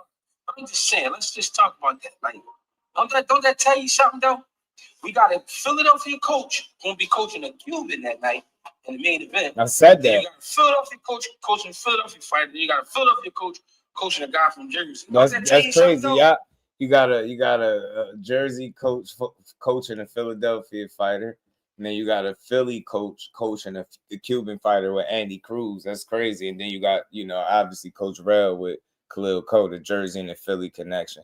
This is some interesting dynamics and to see how all of this is going to play out, man. Guys got good fighters. Dudes is confident that they could win. Look, GHB say he ain't impressed with none of the talk. He got to show him. He don't think he could do that to Hart. And I can understand why he would say that because, look, you got to show. That's how that Philly is. You got to show them. They not about to just tell, you going, nah, you got to show me. Jesse Hart is gritty, tough, he battle tested, he's seasoned, right? He only lost to 2 people in his career, that Joe Smith, and then the other 2 losses was obviously the Zordo Ramirez, who was undefeated at the time of. So, and I believe those losses took place. I believe that was at 68 before he moved up to 75. I think Joe Smith was at the 75 where he lost. So Jesse Hart still battle tested, good fighter. Should be a good fight, man. Got the young lion and the old vet, the seasoned vet.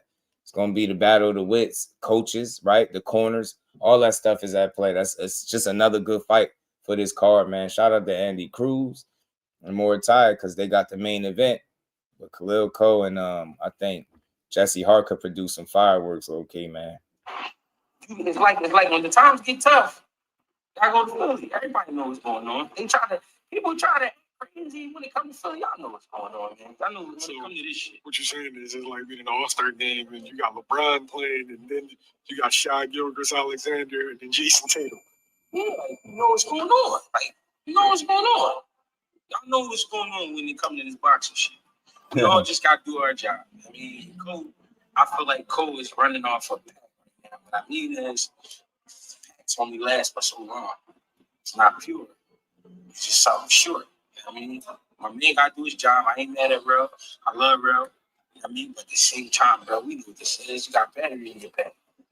That's the thing, bro. When it's not pure, when it's a toy, you can take the battery out. The toy won't work. When it's pure, that motherfucker won't work. Even if it's moving slow, it's going to go. You know what I'm saying? But when it's a toy, you take the battery out, ain't nothing there. You know what I'm saying? So I'm looking for experience this show. As he said, he basically got a battery in their back, but I feel him. He got his opinion of it. And look, I just think Khalil Co feel like he's younger, fresher, and better. I do. I don't think he's selling wolf tickets. I don't think he was just talking with the face off. Yeah, I like the face off. I liked it. I just played the little clip a couple times, so I like the face off. You know what I'm saying? But I get what GHB saying. Like, again, that's that Philly in him, man. Like, you just got to show me. Like, no matter what you did, you could have beat whoever, whenever, however, before you got there. You got to show them. And that's the beauty of boxing. Like, both guys, nobody is laying down. Nobody is going, like, concede or you know what I mean, fold and throw the towel. Like, you're going to have to win. You know what I mean? Saturday night, these guys going to have to fight. You're going to have to win. It's going to have to be earned is what I'm saying. So the respect is going to be earned, not given. And that's all. That's GHB. Like, look, y'all got the battery in y'all back because there ain't no way y'all believe that y'all about to do what y'all saying, right? Because he like, obviously, he watching Hart. He know who Hart is and what's in him. And he like, man, Khalil Co ain't that. So it's just fair. It's like he's speaking his truth. So, I really got Khalil Co. I feel like younger, fresher, and that's going to work. Polished. He's very polished to be, you know what I mean, with just 12 fights in the game, and it's going to show. You know what I mean? Even though he got 12 fights, less than 15, 20 fights in, but it ain't going to show. You're going to think he was a seasoned pro when you see it. BJ, what it do, homie? Yes. 2 things, right? First, what did you see in the face-off? And 2, final message to Khalil Co. What did I see in the face of? I really couldn't see nothing. We was on the virtual thing.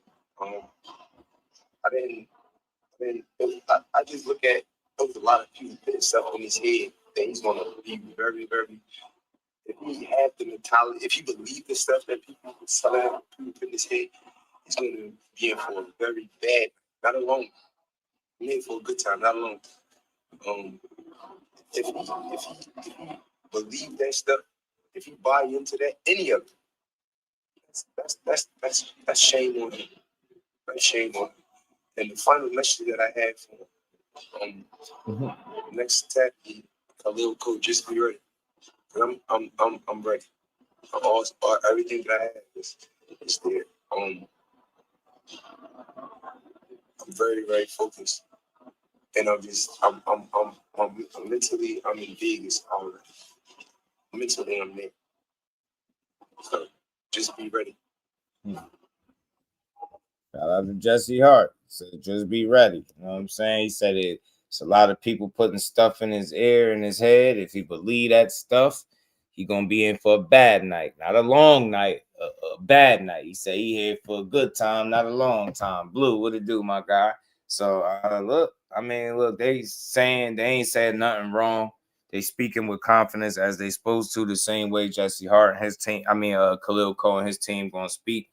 And like I said before, the beautiful thing about boxing is you're gonna get the opportunity to prove everything that you say. You're gonna have an opportunity to stand on everything that you said. So we're gonna find out. We're gonna find out who really who words was real, who gonna back up what they were saying. And got two headstrong alpha male type guys, man.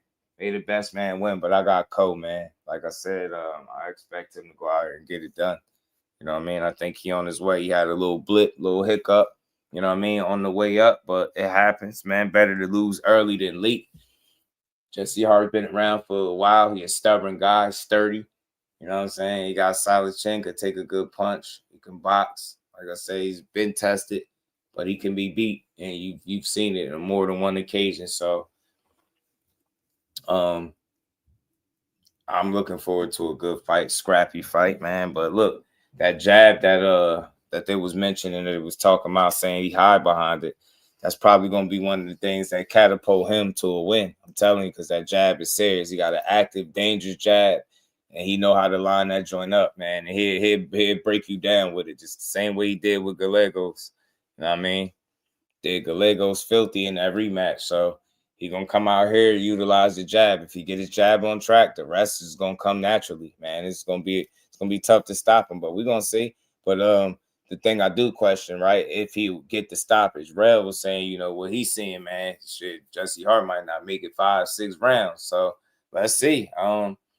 That'll be impressive. Like I said, nobody has been able to stop Jesse Hart. You know what I'm saying? He's taking some shots. You know what I mean? He ain't been stopped. So he's fought some guys that can crack as well. So he's shown a pretty good beard, and you know, he know how to recover and shit like that. So, you know what I mean? Like I said, he a vet. You know what I mean? He's seasoned. So we're gonna see. We're gonna see what he's able to do out there, man. But I got Co handling motherfucking business. I got Co handling business. Y'all hit that like button. Let's keep going, man. Let's keep going, man. Let's get to it.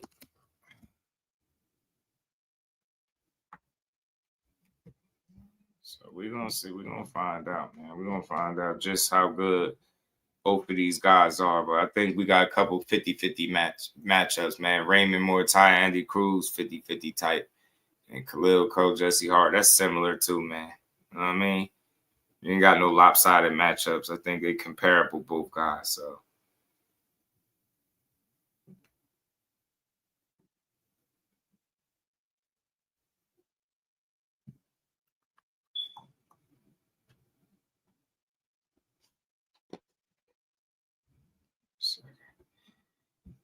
boom, boom, boom, boom.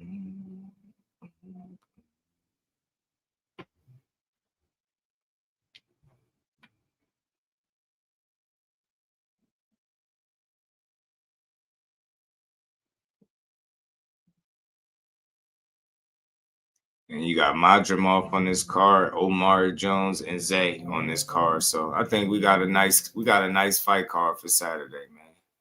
And whenever it's free, it's always a plus. Zuffa about to put Golden Boy out of business.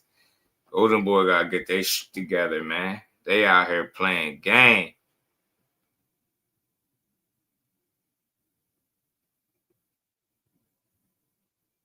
You know what I'm saying? They out here playing games. What's going on?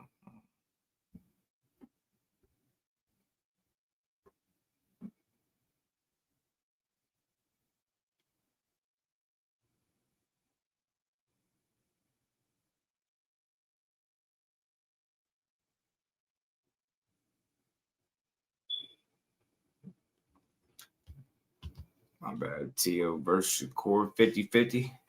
Yeah, ain't nothing wrong with that. I said the same thing.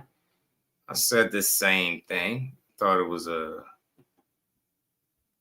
50-50 as well. You can call that a 50-50 fight. I don't think nobody bugging for calling Teo and Shakur 50-50 fight. You know, especially when you look at things on paper, you can call it that, right? When you start factoring in different things, right? But ultimately, it's up to them now. We can look at it as one, and it could end up not playing out like a 50-50 fight.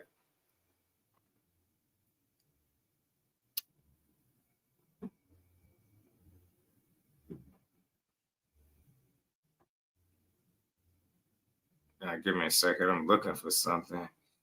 Looking for something really quick.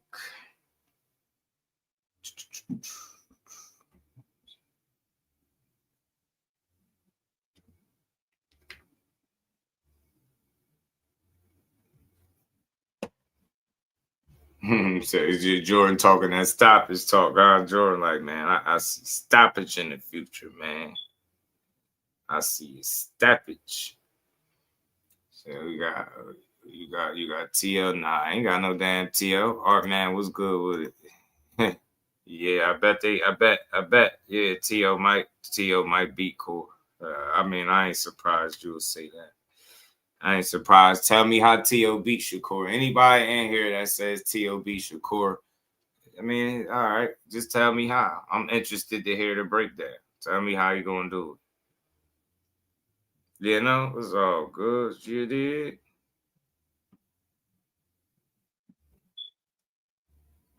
He said, all dirty tactics. That should tell you all you need to know about T.O. The fact that he said dirty tactics should tell you all you need to know. I'm starting to think Chris is be more boxing. And I'm starting to think I want to block him. Yeah, I think that's who he is. You disguise yourself. Because when people don't got nothing to add to the chat and they just keep like spamming the same stupid shit. Like, I think that's who he is, man. I think that's who he is. Jordan, I do. I'm looking for something. Pardon me, y'all. I'm just trying to see why I can't find what I'm looking for, and it's annoying me real quick. Give me 1 second.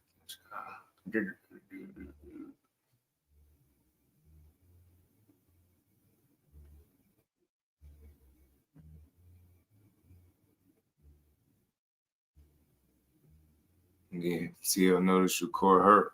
Hands hurt. He'll jump on core.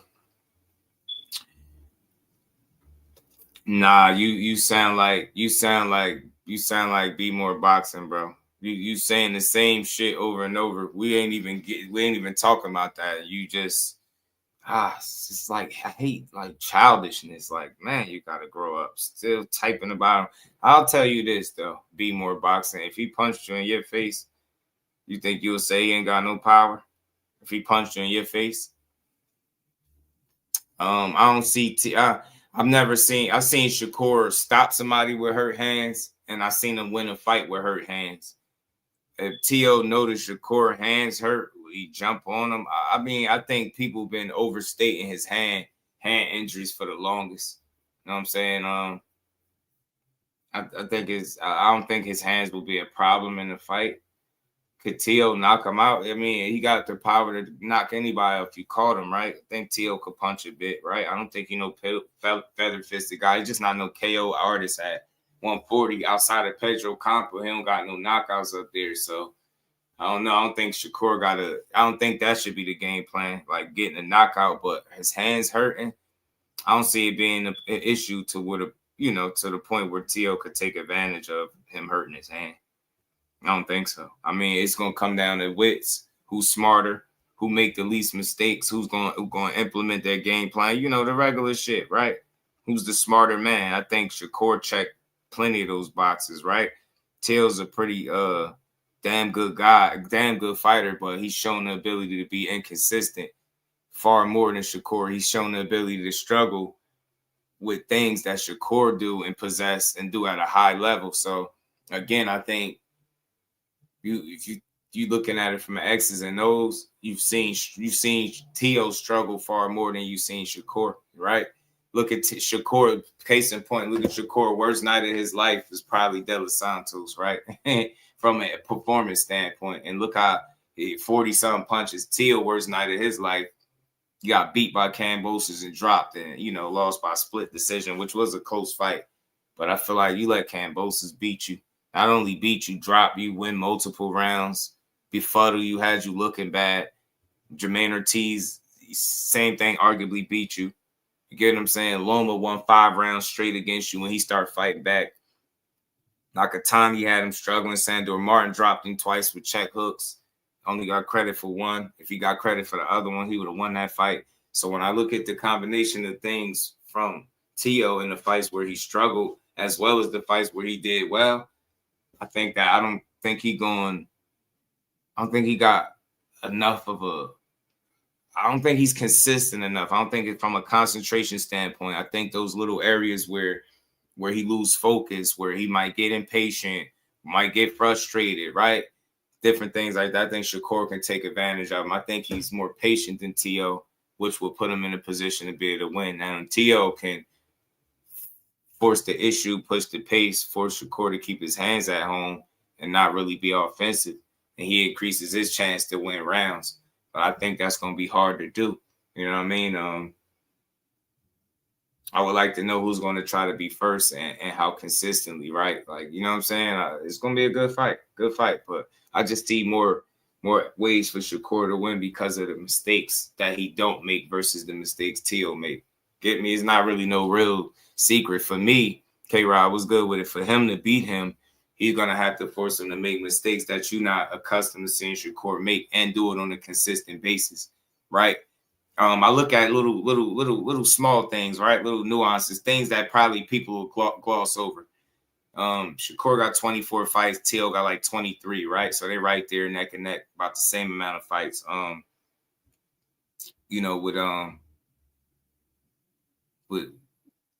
With Teo, like I said, you've seen him struggle here. You've seen him struggle there. And even in his biggest moments, you got some questions there, right? Beating Josh Taylor was impressive the way he beat him, but shit, so was the way Jack Catterall beat him. He just didn't get credit for it. So we already seen that story, right? So he arguably didn't beat the best version of him. Shit, Loma lost to Salido way before he ever ran into Teo, right? So they act like we never seen Loma lose before, and we had, right? But he beat him, but he also lost 5 rounds straight, right? Have you ever seen a fight where Shakur lost 5 rounds straight? Teo lost like 7 rounds, 7 through 11 with Loma. Never seen Shakur give up that many rounds. It's better, let alone in a fight, let alone straight, right? 5 rounds, let alone straight. Still to this day, people could try to argue. You could try to say you think Zepeda was 7-5. That shit wasn't no 7-5.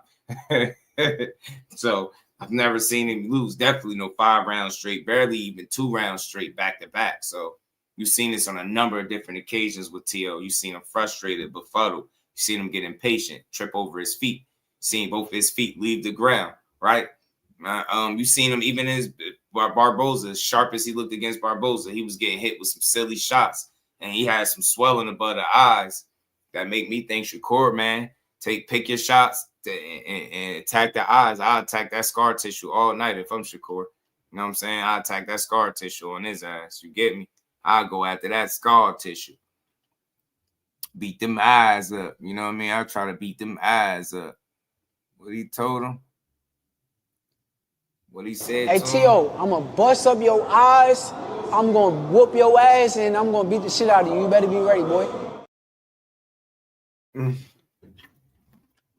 Of course, stupid. You know them eyes. I never understood it, man. No matter how much I said I achieved that, he's always got to beat whoever's in front. I beat Shakur. They'll say he went up weight class. He wasn't in his weight class. When I flatline him and they say, oh, he had the best defense, that's just how it's going to be. You got to be okay with it. I ended up being okay with it. Nah, I don't think they're going to say nothing. I don't think nobody going to but see, that's the thing Teo don't realize. One thing about Core, people ain't giving him no excuses. If he lose, they're not going to say, it's because he went up and it's not his weight class. Think about it. You haven't heard once that Teo is bringing up a 35-pounder. None of that. You never heard that. I don't think they're gonna give him the benefit of the doubt. So I get it. That's Teo. That's his mind. And his mind, that's what he think. But I don't see it. I don't see that being an issue, bro. I don't think nobody's gonna say that. know what I'm saying? I don't think nobody gonna be like, oh, well, he wasn't in this weight class, so, you know, that's why. Nah. They're gonna be like, bro, you moved up there, you did all more than you could chew, and you got your ass beat. Trust me. The way they talk crazy about Court, brother, the last thing they doing is giving him the benefit of the doubt because he went up a weight class and got beat. Bro, that's the last thing they gonna give him. Yeah, right. Ain't no damn way in hell. Ain't no way in hell. They ain't no way in hell they doing it. They ain't gonna give a damn. We gonna see, but I'm looking for something and I can't find it. It's frustrating. I wanted to play something for y'all.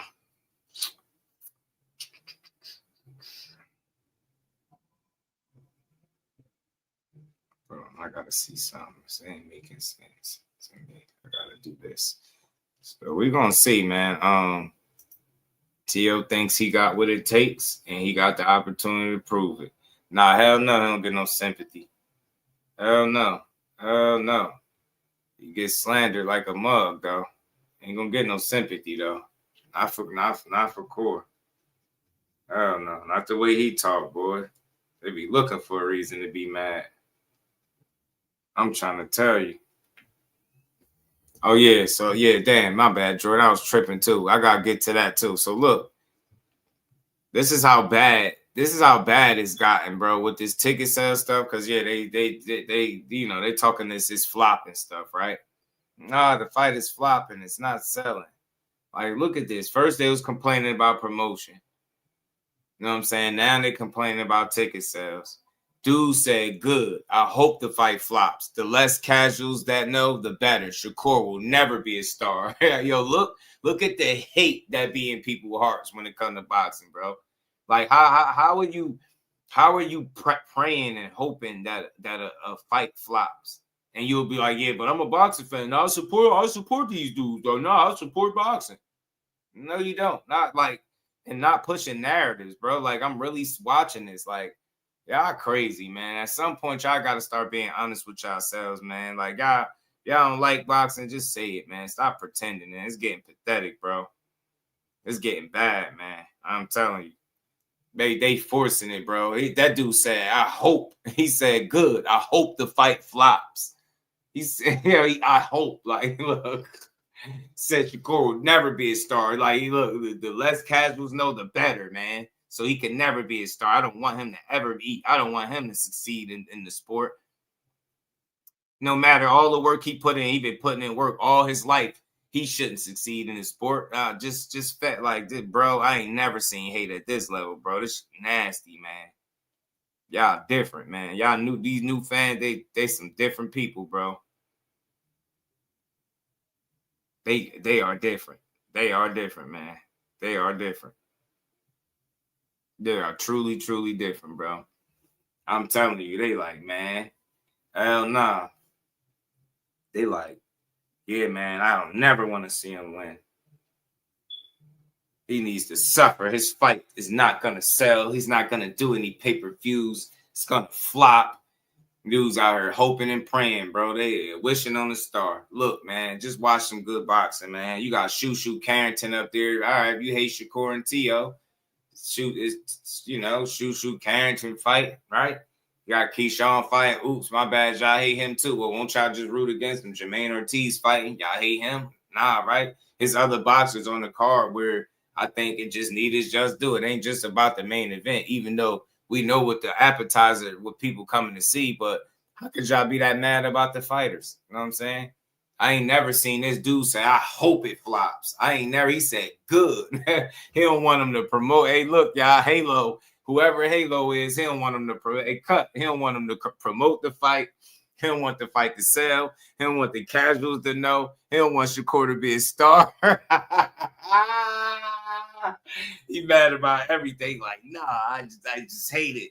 You know, and I hope it flops and I hope it doesn't do good. And I just hope. And I hope. Nah, Rich. It's like, you know why I don't respect it, Rich? Let me tell you why. Because that's the problem with the sport, bro. Like, you got, why watch it at all if you're like, that's like hoping on praying on somebody's downfall. How you gonna hope something flop? Like, you get what I'm saying? Why would you hope for something not to be successful?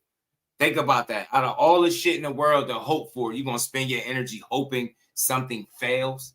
Think about that. Like, think about the mentality behind it. You don't want the casuals to know because you don't want nobody to support the event. Think about it. You don't want a fighter that's putting in work all his life to be a star. You get what I'm saying? But in the next post, it'll be, I love boxing and I support these dudes. These are the guys that we need to get rid of out of the sport. I'm telling you, pack them up. Pack them up. Shout out to Ramon. What's good with it, homie? Guys like this, I ain't gonna lie. Yo, he need to be packed up. I ain't gonna lie. I ain't gonna lie to you. Pack his ass up, G. Pack his ass up. NYC, man. They taking Newark. They bringing Newark, Jersey to NYC, man. Turn that thing up. You know what I'm saying? But that's nasty work, bro. I want to see these dudes win, man. It's a good event. I think it's a good card. You know what I mean? It ain't an overpriced pay-per-view. Shit, if they could get me for Matias and Dalton Smith, I'm definitely paying for this. You dig? They can get me for Matias and Dalton Smith. You get me? I can definitely support this. Let's get to it, though. We're going to keep going, y'all. We're going to keep going for a bit more, man. Damon, my dog, what it do? Hold on, let me plug this in. You ain't dying on me, y'all. It's dying on me. Oh, man. Let me get it right, buddy. Let's get it right. No, man, right. You know it. 70 years old to take profile picture. No, I did it. I'm telling you, high and talking crazy back there. I'm telling you, talking how you wishing. Dudes be wishing fights don't do good. Like, I ain't never seen no hate like that. That's different, man. Different, man. You a different kind of hate in your heart. Hope it fails. I hope it flops. All the stuff to hope for. You need to hope for world peace, bro. Hope for world peace. Hope to end hunger. You know what I'm saying? Homelessness. Bro, hoping for a fight to flop. out of all the stuff to be hoping about. You know what I'm saying? He want to put his to negativity. Yeah, let's hope that this guy fails. I don't want to see him make it. The nerve of this guy. I don't want to see him succeed. I don't want to see him succeed, man.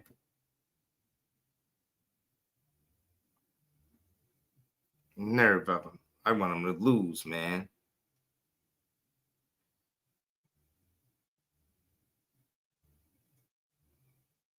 Better not succeed.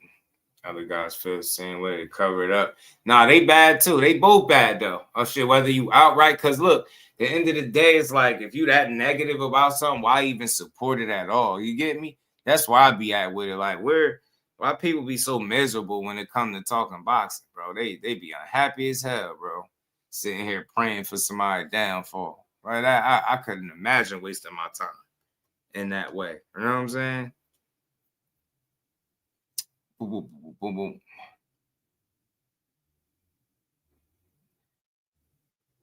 What did I want to play, man? I wanted to play something for y'all.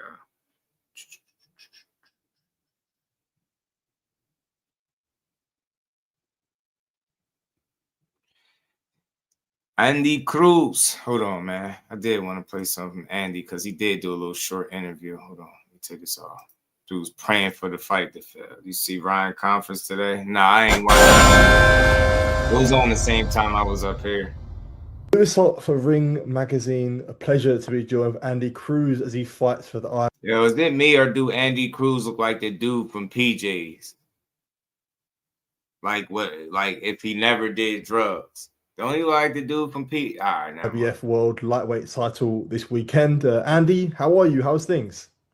Es Luis del Ring. Yeah, I doubt un placer it. estar contigo. Like the dude from PJs, por el título del mundo de IBF. I'm gonna show you what I'm talking about. Without the drugs, I swear. El placer es todo mío. Same facial structure and everything. Por esta oportunidad. El sueño que todo peleador quiere. Y a mí se me está dando. Estoy un paseo a conseguirlo. Y listo para demostrar el sábado que soy el mejor. Yeah, so I'm delighted to be here. The pleasure is mine. Thanks for the interview. I'm delighted. I'm excited. You know, it's a dream for any fighter to go and fight for world title. It's to get this opportunity. I'm just one step from it now, and I'm just ready to show that you know that I'm the best.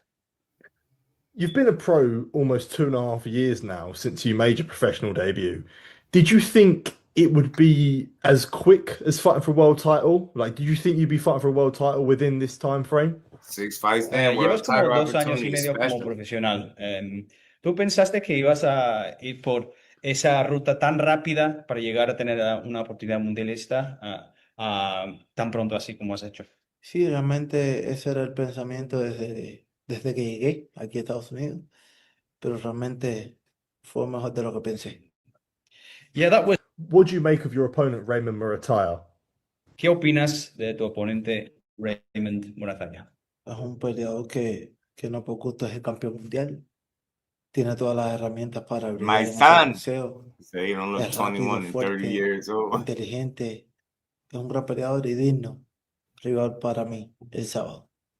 You know, I think he's... How much, when you have a massive fight like this, like a world title, how much do you think your elite experience and amateur pedigree is a benefit to this, that you faced elite competition? How much of a benefit do you think that is when it comes to like a world title fight or the biggest fight of your career? PJs, for Cuando tienes sure. una pelea así tan grande del sábado como es la pelea del sábado por la noche, ¿qué tan importante es haber enfrentado a boxeadores del élite y tener esta experiencia de enfrentar a boxeadores del élite en el campo amateur? ¿Cuánto te ayuda esta experiencia? Cada pelea es una experiencia nueva y te lleva a aprender nuevas cosas para posibles escenarios que te vengan en adelante. Cada experiencia es importante. Creo que es un factor muy importante para cuando te den oportunidades interesantes, oportunidades como la que tengo yo el sábado. You know, what would you think would mean more to you, winning a professional? You know what? I can't do it. I can't do it. Shout out to Andy Cruz. His weight looked down. He looked ready to go. May the best man win. I want to see a good fight. I hope as his career continue to grow, that he decided to try to speak some English, man. That wouldn't hurt. I would truly enjoy that. I mean, Canelo did it. Shit, why not? I mean, learn to speak a little English. You know what I'm saying? I just can't do it. It'd be blowing me because it's like I'm just like, I understand I don't speak it, but like I'm under the impression that the shit he's saying, they're not accurately, like, you get what I'm saying? Like they don't like you get what I'm saying? It's not accurate when they spit it back. Like I'm like, man, I'm just mad that I don't speak it, so I can't do it. It's like, cause I gotta rely on like translation. Y'all always body the translation. Like we see it in real time. They really will body the translation, bro. It'd be crazy. Yeah. Man. But shout out to Andy Cruz, phenomenal fighter. Raymond Muratalla got his work cut out for him, but I think they're gonna be a tough test for each other, man. You know what I mean? It's gonna come down to game plan and execution and coaching, man. Get what I'm saying? Because both guys are skilled and got the talent to win. Andy Cruz, he really one of them guys. That's why he could find himself 6 fights in his 7th fight, he getting a title shot. Like, respect to him because he can go. He get in there and go. You know what I'm saying? That dude can fight. He could fight, man.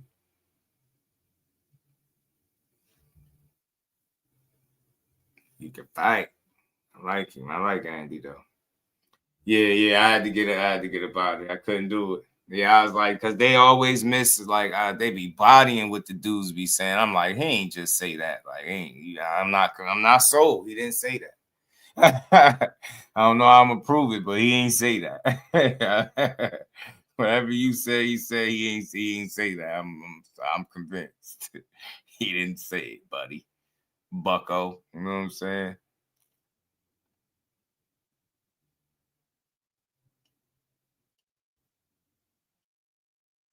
Hold on, man. I'm just getting to the clips now, man. It's the clip part of the show, y'all. Gotta get to this, man. Because Core did this joint, so he going with Raymond. I think he can pull it off, Cut. I think he can pull it off, bro. I do. I think both of them got a fair shot to win, but Leaders of the new school career. He said Raymond is the underdog, right? So I think he's a live underdog. I really do. They saying Andy the favorite, slight favorite or whatever. I think he's a live dog, man. they both got their work cut out, bro. But he got the longer arms, he got a really good corner, well schooled and well coached fighter, and Andy Cruz.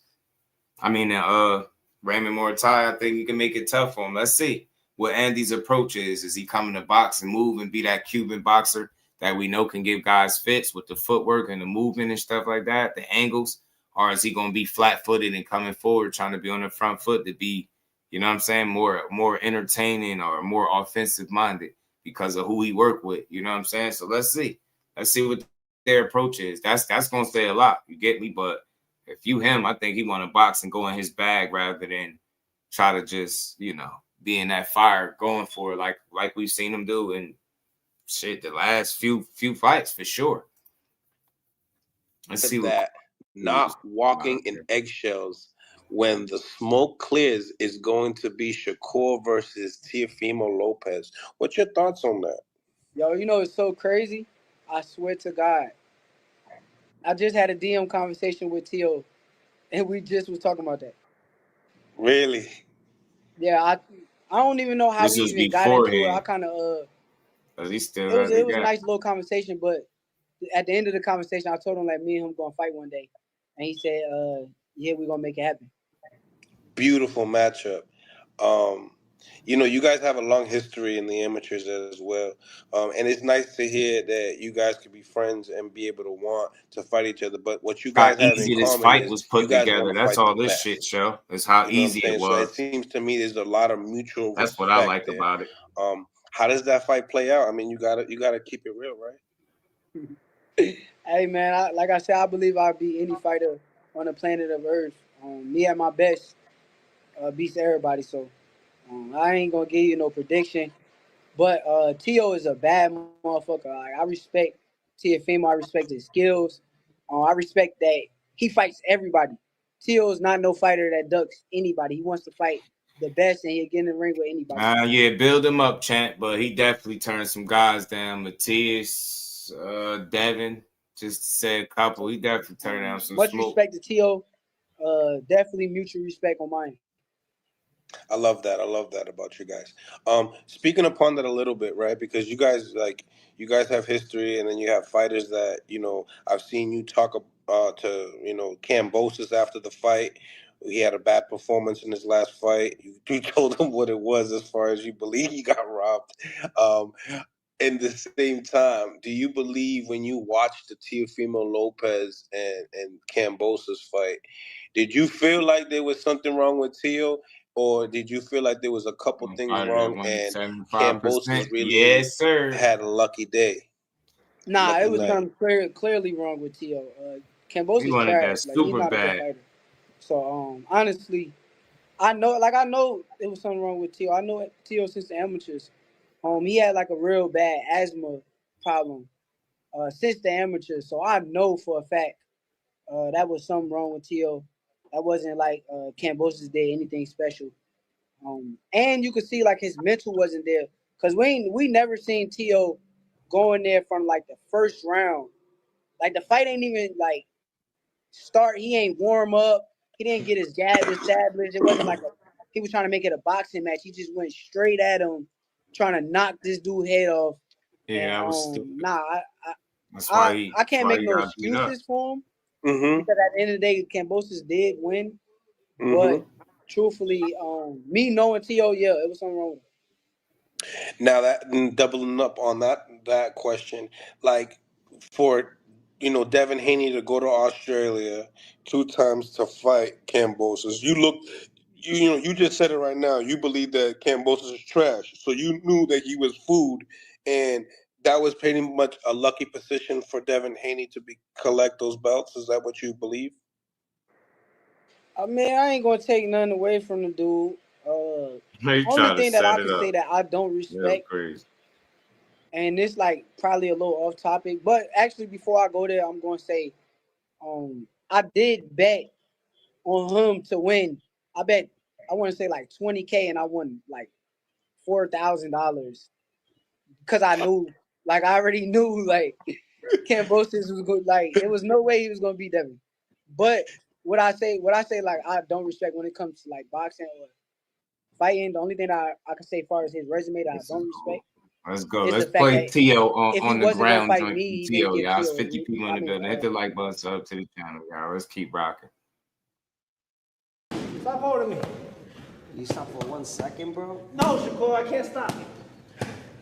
My titles are on the line. My legacy on the line.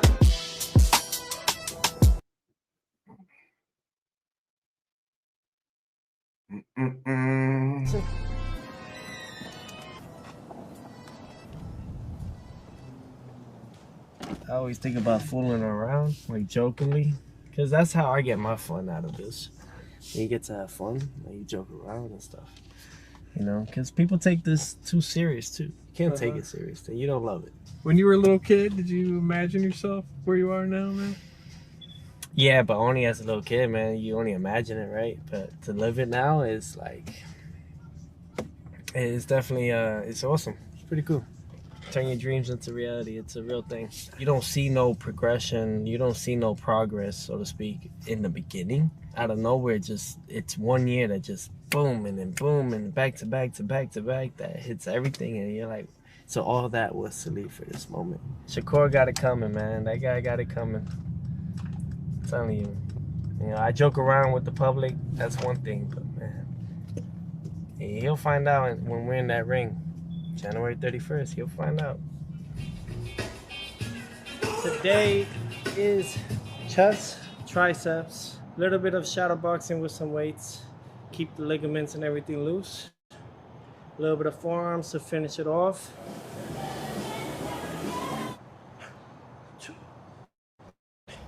Nothing too intense like others. We don't need that. Later today, we're gonna go boxing, but prior to that, we're gonna go recover. Go see Dr. Dennis in Miami Lakes. Head over there, go get readjusted. Just keeping that grind, steady grind. We be in Shakur. Let me ask you something. How does Tank being a ticket seller help you? How does him being a star or a ticket seller, like, how does that help you? Like, why would anybody care about that? Y'all some weird people, man. Y'all weird. That's like bragging that somebody else got money versus somebody else. It's like bragging on somebody's money. They wish he was a star. Like, what would that change? We don't watch guys because we think they stars alone. Like, we watch talent, not stars. Well, let me speak for the real one. We watch That's talent. Teofimo right there. That's takeover bobblehead. Nah, let the haters. Damon ain't promoting the fight. He going down, ain't he? Yeah, let's go, baby. The takeover. Today, we're going to fuel ourselves up with a couple different things. Got my black coffee where it says New York, because that's where we're headed. Like Frank Sinatra says, if you can make it in New York, you can make it anywhere. And now what's left? Make it in New York, you can make it anywhere. It's the main dish. There's a lot right here, but usually it's not bad after a workout too. You know, you fuel up the body. I think a lot of people want success, but what is success? There's so many ways to look at it. What is the true meaning behind success? Being better than you were yesterday. That's it. Kobe Bryant says it. He's like, you know, winning all these championships were great in the beginning, but like, you know, so many people just kept saying more and more things about him, no matter what. And what changed that perspective and that way of him looking at it was like, well, let me start focusing on inspiring everyone around, being a leader. He was always had that leader mentality all the way, ever since he was number 8. You get more out of what you do from inspiring everyone than you do focusing on yourself, because you already know you did it. You did it, you know? It's like this guy behind me. He says, I just did that, you know?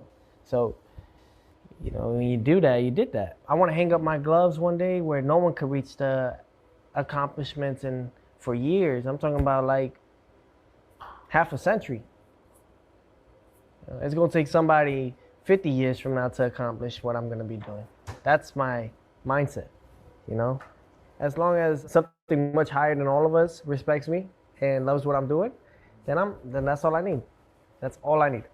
That's all I need. And my son sees me as his superhero. Sees me as a damn superhero. You know what I mean? So, and a good one at it.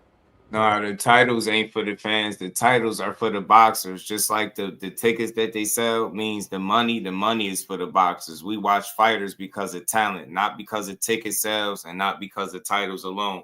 Titles are add something to it, right? Make it a little more interesting, make the stakes get higher, but titles are for the boxers. Ticket sales are for the boxers because they're the ones that's getting paid. So anybody that's making an argument that somebody is a superstar versus one guy not being a superstar is always going to be like a fanboy argument.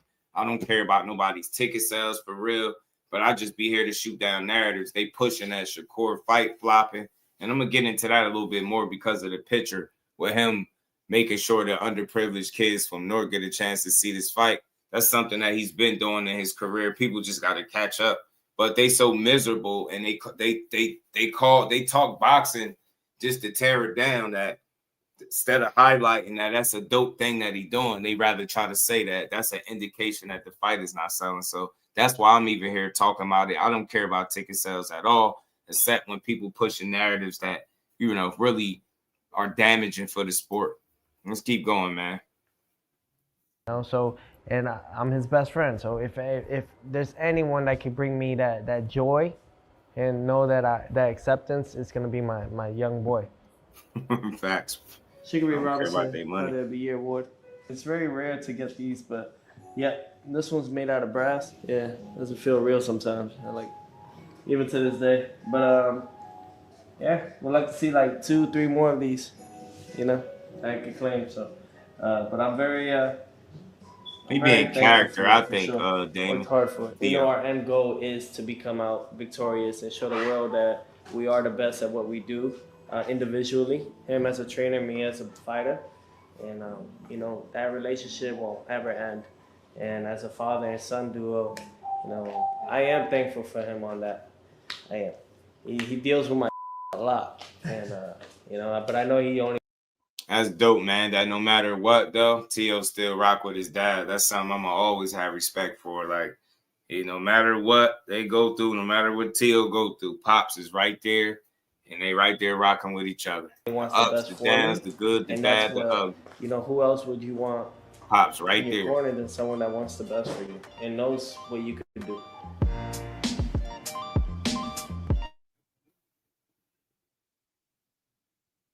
At Dr. Dennis, we're in Miami Lakes. Really what I do here is just readjusting, realigning everything, all the ligaments, all of that, health is wealth, so to speak. So right now we're about to go get cracked. What's up, big dog? Good to see you, man. Ready to get tuned up? Yeah. Let's do it.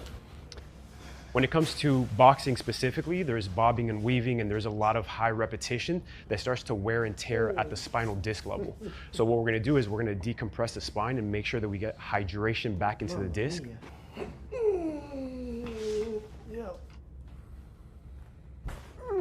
Telling you, man, it requires so much. Boxing requires so much out of you, bro, for you to just get to it. It's really about Get to sports the level that performance you're trying and to get to is making crazy. sure that his body is able to Crazy, express crazy. the highest athletic potential possible. Man.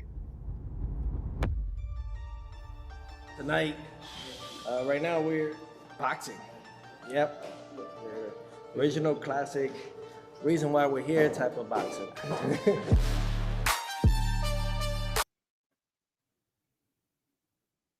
Boy, look sharp, look fast, and in shape. He's just focused, And when I see him focus, every time I know that he has somebody, I always tell him, you already figured him out. That's like letting him know, have fun. From now on, just have fun. Back out. Jab. 1, 2. When it comes to it, like boxing is pretty much all mentality. It's all mental. Are you mentally prepared with the audience? Are you mentally gonna be prepared with the certain punch selection? There's things that I also gotta train as well. There's things that I have to maintain as well. Those are things that I have to work on within myself. It's a muscle. And it's a muscle memory that you have to create now. If you don't create now, it can harm you the day of. I never understood it, man. No matter how much I said I achieved that, he's always gotta beat whoever's in front. I beat Shakur. They'll say he went up weight class. He wasn't in his weight class. When I flatline him and they say, oh, he had the best defense, that's just how it's gonna be. You gotta be okay with it. I ended up being okay with it. I'm gonna show everyone that his defense is not as immaculable like they say it is. That's my job. That's my job. My job is to show the true flaws that they can't see, that the world cannot see. My job is to show the world that can't nobody beat me. And I make it look pretty. You can do all this, all this, all this. Bro, you try to step this way, go night-night. Going night-night. What's gonna happen then when I beat Shakur? What you all gonna say then? You know what I mean? I believe in me. I believe in me before anybody else believed in me. Shakur is stepping up because he got nobody else to go after. He's stepping up to try to prove a point. You know, his big bro, AKA Terrence Bud Crawford, you know, put a huge upset and made a historical moment in time. I think those things like that make Shakur want to step up the plate, step up to the challenge and face Teofimo. Who is I? I mean, we were stablemates, me and Shakur, top rank. He talks about this and that and about I was jealous of him. No, I'm not. You were a 2016 USA silver medalist. You're gonna get your signing bonus and all that extra stuff. Thing was, they were trying to secure him in a different route because they had put a lot of money in him. Me, I think I was. The thing with that is people make it seem like if they put money behind him, did you ever ask yourself, you think that's for a reason? I mean, look where he at right now. He's knocking on your door, challenging you, still undefeated. He beat you, 28 years old, 4 divisions, 28 with 25 fights, bro. That's why people put money behind it. They act like they did it for no reason. But when you speaking about the next man pockets or money, it comes across like you almost envious of them getting success or getting treated accordingly, right? They say you don't get what you work, you get what you negotiate. And I don't know what's up with your team, but his team has done well by him. So when you were saying all that stuff and talking about these guys' money, it was sounding a little crazy, right? It was sounding like you was like bitter, right? Bitter about it. So that's all, you know what I mean? Just supposed to be an opponent eventually. I'm possessively obsessed with this, man. That's why they call me crazy. It's all right. We got it all. There's not only mentality with us. We got style. We faster. I mean, everything. I mean, we entertaining there, man. You haven't seen a fighter like my son, I think, since Roy Jones Jr., you know, doing all those tricks and stuff. You know, you don't see none of those guys doing that stuff. They try to be like you and they can't be like you, bro. You gotta be born with that gift. I see it like a chess match, first 2 rounds, and then my son will figure him out, you know, and just destroy him, make him look stupid. That's what I see. You gotta push yourself. How you remain. Man, we gonna destroy him, make him look stupid after 2 rounds. Okay. Okay, T.O. I think the fight. Yeah, I don't get Roy Jones when I see T.O. I get it. He got some athleticism. I get Roy Jones when I look at Boots, not T.O. Shout out to Big Dog. And everyone around the world of boxing should tune in on this, even if you're not, just in combat alone. I think this is a great moment right now. The crowd's gonna go bazooka. As far as Newark and New York and all that, I mean, you got East Coast. Everyone's gonna be pulling up. I want West Coast to come out here too, man. You know, it's Brooklyn. Man, spread love. It's the Brooklyn way. Shout out to T.O., man. Spread love. It's the Brooklyn way, man. You know? And he said after 2 rounds, T.O. gonna figure him out and stop him, beat him, embarrass him, destroy him. So look, that's high praise, man. That's high praise. That's high praise. We gonna play one more video before we get out. We're gonna head out a little early. I got one more video for y'all that we gonna play with both of these dudes, man. Give me one quick second.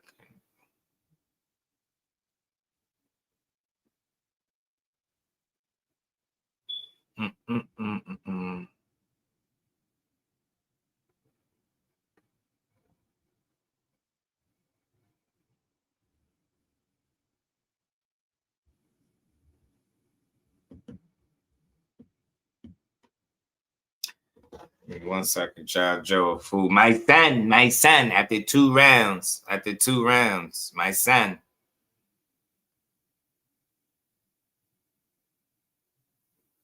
My son, after 2 rounds, he's just gonna destroy him. Just gonna figure him out, and he's just gonna figure him out and destroy him. Make that shit sound simple as hell, Pops. Make it sound super simple. Damn, where is this at, man? Golly, my bad, y'all. It's gonna make it super simple, y'all. Gonna figure him out. He gonna stop him. Coach Rell was talking his talk. He said, he was saying, he don't see. He said T.O. mess around, don't make it past rounds. I think he said 7. T.O. don't make, man. I'm telling you, if anybody could stop anybody, that'll be a statement for either guy. That'll be a statement for either fighter, man. That'd be impressive, man. I just don't see. I think a knockout is less than likely to happen. But if either guy can force a knockout, you know what I mean? Shit, that's impressive. You know what I mean? For me, if you Shakur, a way to initiate or influence a knockout is to attack his eyes, yo. He got scar tissue. Ain't no secret. He got scar tissue. As well as he looked for the Barboza fight, as convincing as he was in that fight, and he beat him up. He he still took some damage to them eyes. Them eyes just it seemed like it don't take much. So, and you ain't gotta hit the hardest to mark somebody's eyes up, to beat their eyes up. You know what I'm saying? You know what I'm saying? So your scar tissue is scar tissue. It just is what it is. It's there. You know what I'm saying? It's not something that I think he's ever addressed in his career. So credit to Tio is just something that he's been able to fight through and still win. But in certain fights where guys have been able to touch him more often, than others, you see it. You see that scar tissue. You see the eyes, like eyes be bleed. You know what I mean? Eyes be leaking and shit. So you've seen that multiple times. So if you Shakur, like you think about a stoppage, you gonna beat his eyes up. You get what I'm saying? You're gonna punish that scar tissue. You're gonna attack the eyes. Like when Core said that, he was just talking shit, but in that little clip. But it sounded like to me that could be a focus, possibly, right? You know what I mean? You don't go out of your way, but if you got a chance to attack that scar tissue, you do. Hey, T.O., I'm going to bust up your eyes, I'm going to whoop your ass, and I'm going to beat the shit out of you. You better be ready, boy. See? You know what I mean? Core going to talk shit just like Core do, but the eyes, like he told him because, he got that scar tissue. He seen him up close, too. He sized him up close. He got that scar tissue around the eyes, so that's something that he probably try to target, and rightfully so. I see why he would do it. You know what I'm saying? Hell yeah, you might as well target his eyes.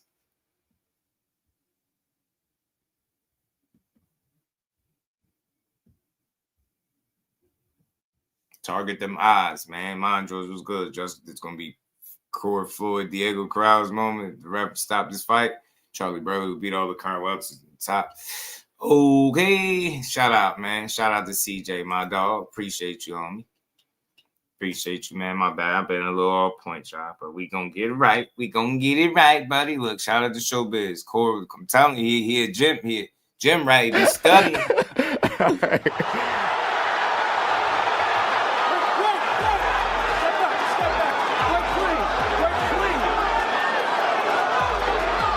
Dude, he balling his lip up and every damn thing. Dude, he's going for it. This is your op, bro. This ain't my op, though. That ain't, look. He's not gonna show up like this. He can't. He can't go backwards. He can't show up like that. What if your power doesn't translate up to 140? What if he feels you can't hurt him if that's the biggest myth about boxing is where, like, when you put them 8-ounce, them gloves is 8 ounces. So you put them on and it's like, you may think a fighter don't have power.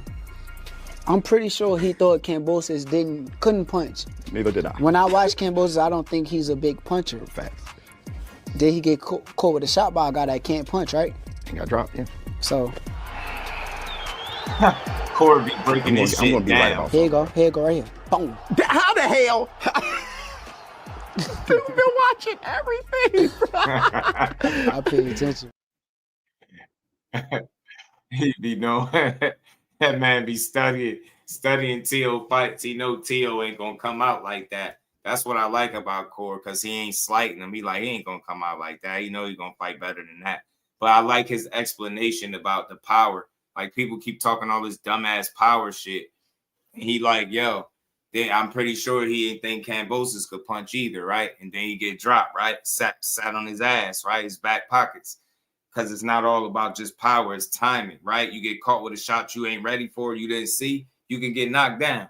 The same thing when Teo got knocked down against Sandor Martin both times with the check hooks. Those weren't big shots. He didn't hurt Teo, but he still knocked him down. So it's not all just about power, it's timing, punch placement, accuracy, right? You get what I'm saying? Speed. So it's a number of things that go into power, man. And I just feel like all this knockout talk is garbage, man. I think we're going to get a chess match, a boxing match. I don't think, Teo just ain't been a guy that's been knocking dudes out at 40. And he's been able to hit these guys. I mean, he was hitting Josh Taylor with everything and the kitchen sink. He didn't stop him. He was hitting Barboza with everything. He had his way with him. He didn't stop him. So I've seen him be able to land repeatedly and have his way, a field day on guys, and they still be able to take his best shot.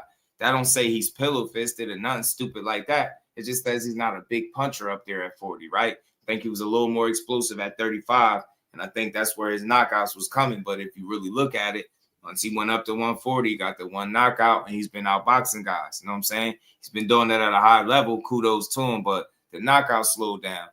I think some of it is due to the opponent, and I think some of it is due to him just not being the biggest of punchers. But you will be a fool if you think he can't crack. You'll be a fool if you think he can't hurt you or stop you.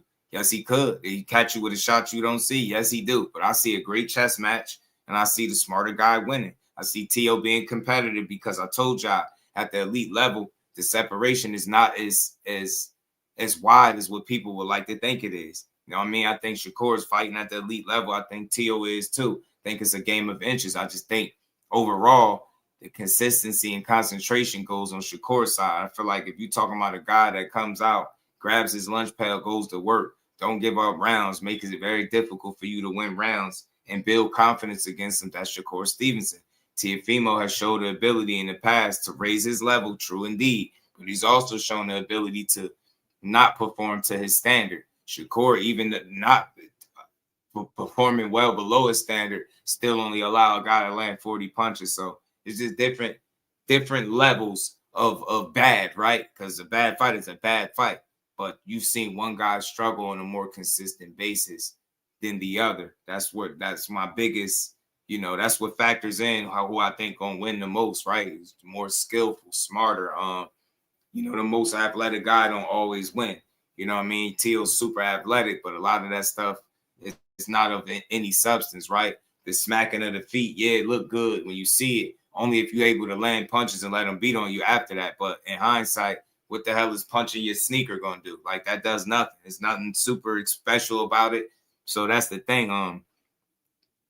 Teo has been very, very good in the past. The thing, can he be great? Can he be special?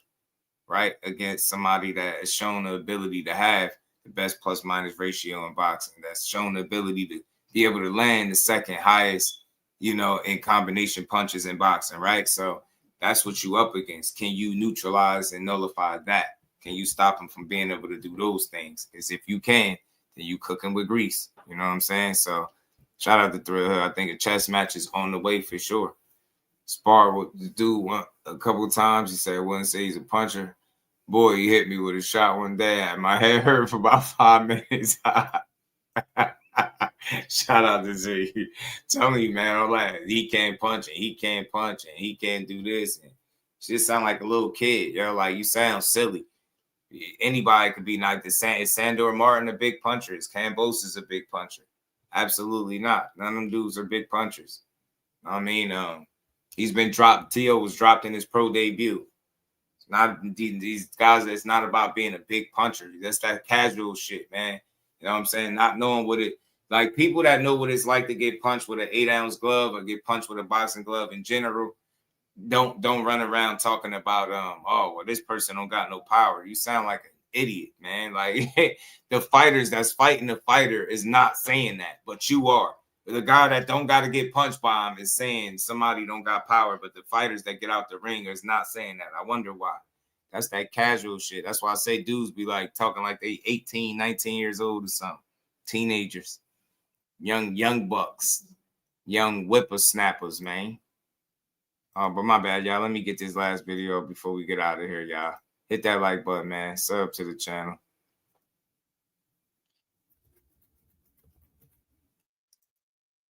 I bet they said you probably said the same thing about Kambosos when he fought Tio. You know what I'm saying? All y'all do is sit up in these chats and type the same dumb shit over and over and over again. You get what I'm saying? You don't have nothing to add to boxing, to no boxing chat, just the same old stuff. Oh, this one don't have power. That's why I say, man, start next week, bro. I'm just blocking trolls, man. I try to let people live, but I'm getting them out of here. They don't got nothing to add. I'm blocking. Keep typing the same goofish over and over and over again. Conquest, what it do, my guy? Did you hear these ninjas say Shakur is running from Devin? That ninja sacrifices, discipline. Said he was everywhere. He said the Bahamas was at. Yeah, oh, them Bahamas was at and stepped with the ring on them. Yeah, I know they've been pushing that, yo. A conquest, bro. I'm gonna say this, yo, like his grandfather said on record. The only reason them dudes even speaking his name right now is because they 2 weight classes away, yo. They 2 weight classes away, demanding that he come to 147 because that'll be his 5th weight class to Devin's 3rd. So I'm gonna cut this one short. I'm gonna try to come back later. I'm gonna have that conversation, Conquest, because I've been meaning to do it because they keep talking about it. I'm gonna have some fun with it, bro. I had some fun with it, but I'm gonna play this. I'm gonna play this first, and before we get out of there, shout out, peace to the Queen, Lala D. Y'all remember the joint B. Y'all remember, man. You know what I'm saying? Conquest, they remember what it was, G. Huh? But hold on, let me play this. We're gonna get to this, man. Let me play this.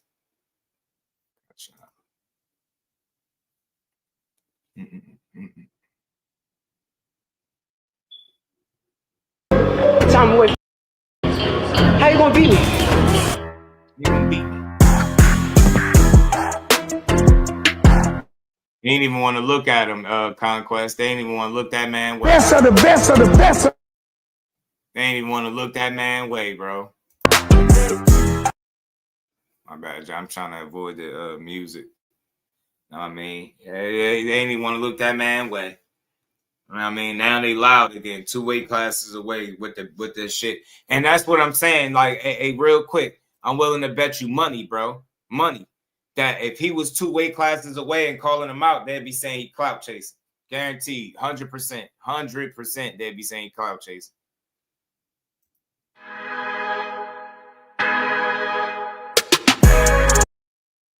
Get busy. This is gonna be a good fight. Both guys I know working hard as hell, man. See Tio, when he calmed down, he say some stuff of substance, man. A lot of times I think Tio be in character, but don't be fooled by that because he in there working. His weight down, he in shape, he's sharp, he fast. Got that quick, that quick twitch about, he twitchy in there, but that shit could be neutralized with, I think, great timing, IQ, just boxing acumen, knowing where to be in the ring, right? Anticipation, having good eyes, great vision and stuff like that. That's what I think.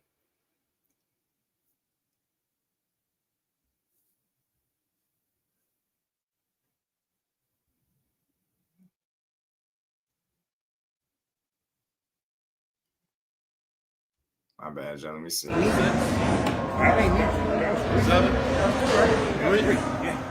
free for him. Oh, right. He did pass. 5 seconds. Hey, I put that twerk in, man. Wait around, champ. Wait around.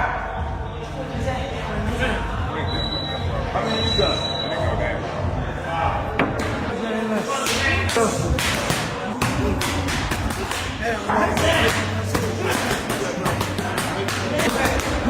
Only a week, man. JP, only a week, my guy.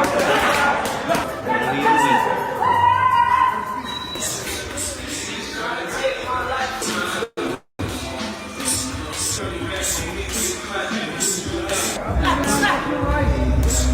New York is a problem! Yeah. Yes, sir! Khalil Co.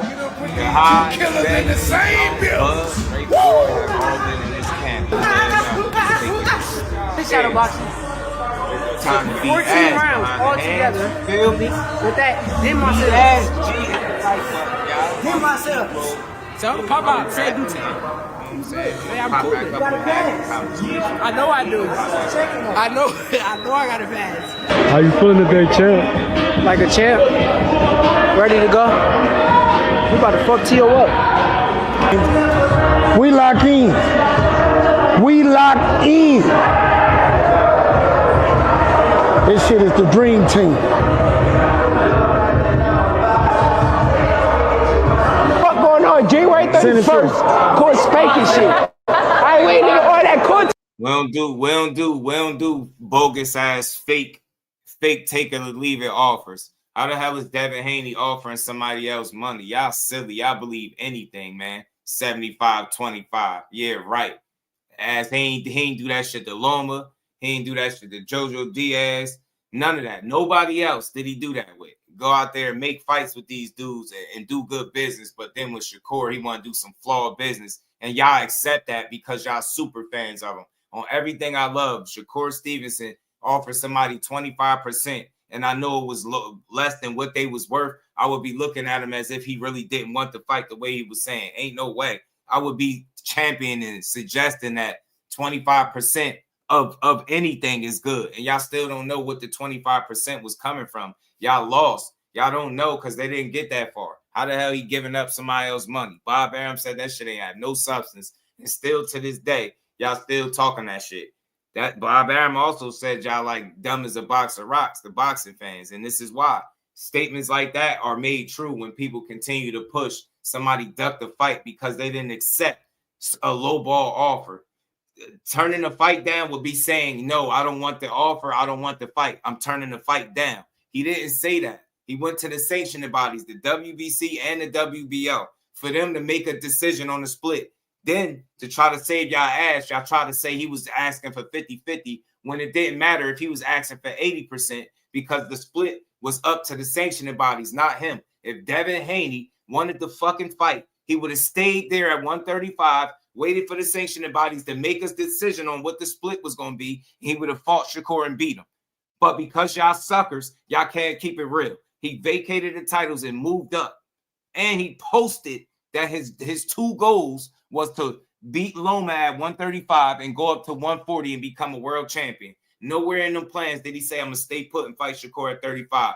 Every last one of you Devin Haney fans and supporters, respectfully, that's still pushing 25%, y'all all bogus, and y'all know damn well that man wasn't fighting Shakur being sick on no scale. You know it. His father told the whole world it's a fucking gap between the two. You think he was getting in there being less than 100%? Do I gotta ring y'all bell again? Do I gotta remind y'all? I don't care how many times I gotta play. I will play it till y'all get it through y'all head.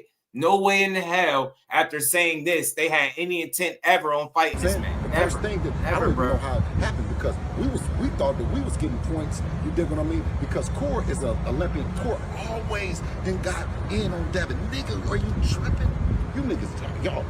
Nigga, the whole shit started because it was live that we're in there with Core. Not Core is getting out on us. Like, he's the big nigga. He's the big homie in the shit. It was never, we would always, nigga, first the gap was like this. The gap got closer and always up. If you got off any with Core, it was a plus. If you just had a good day, that's how it was with him. All the way up until now, bro.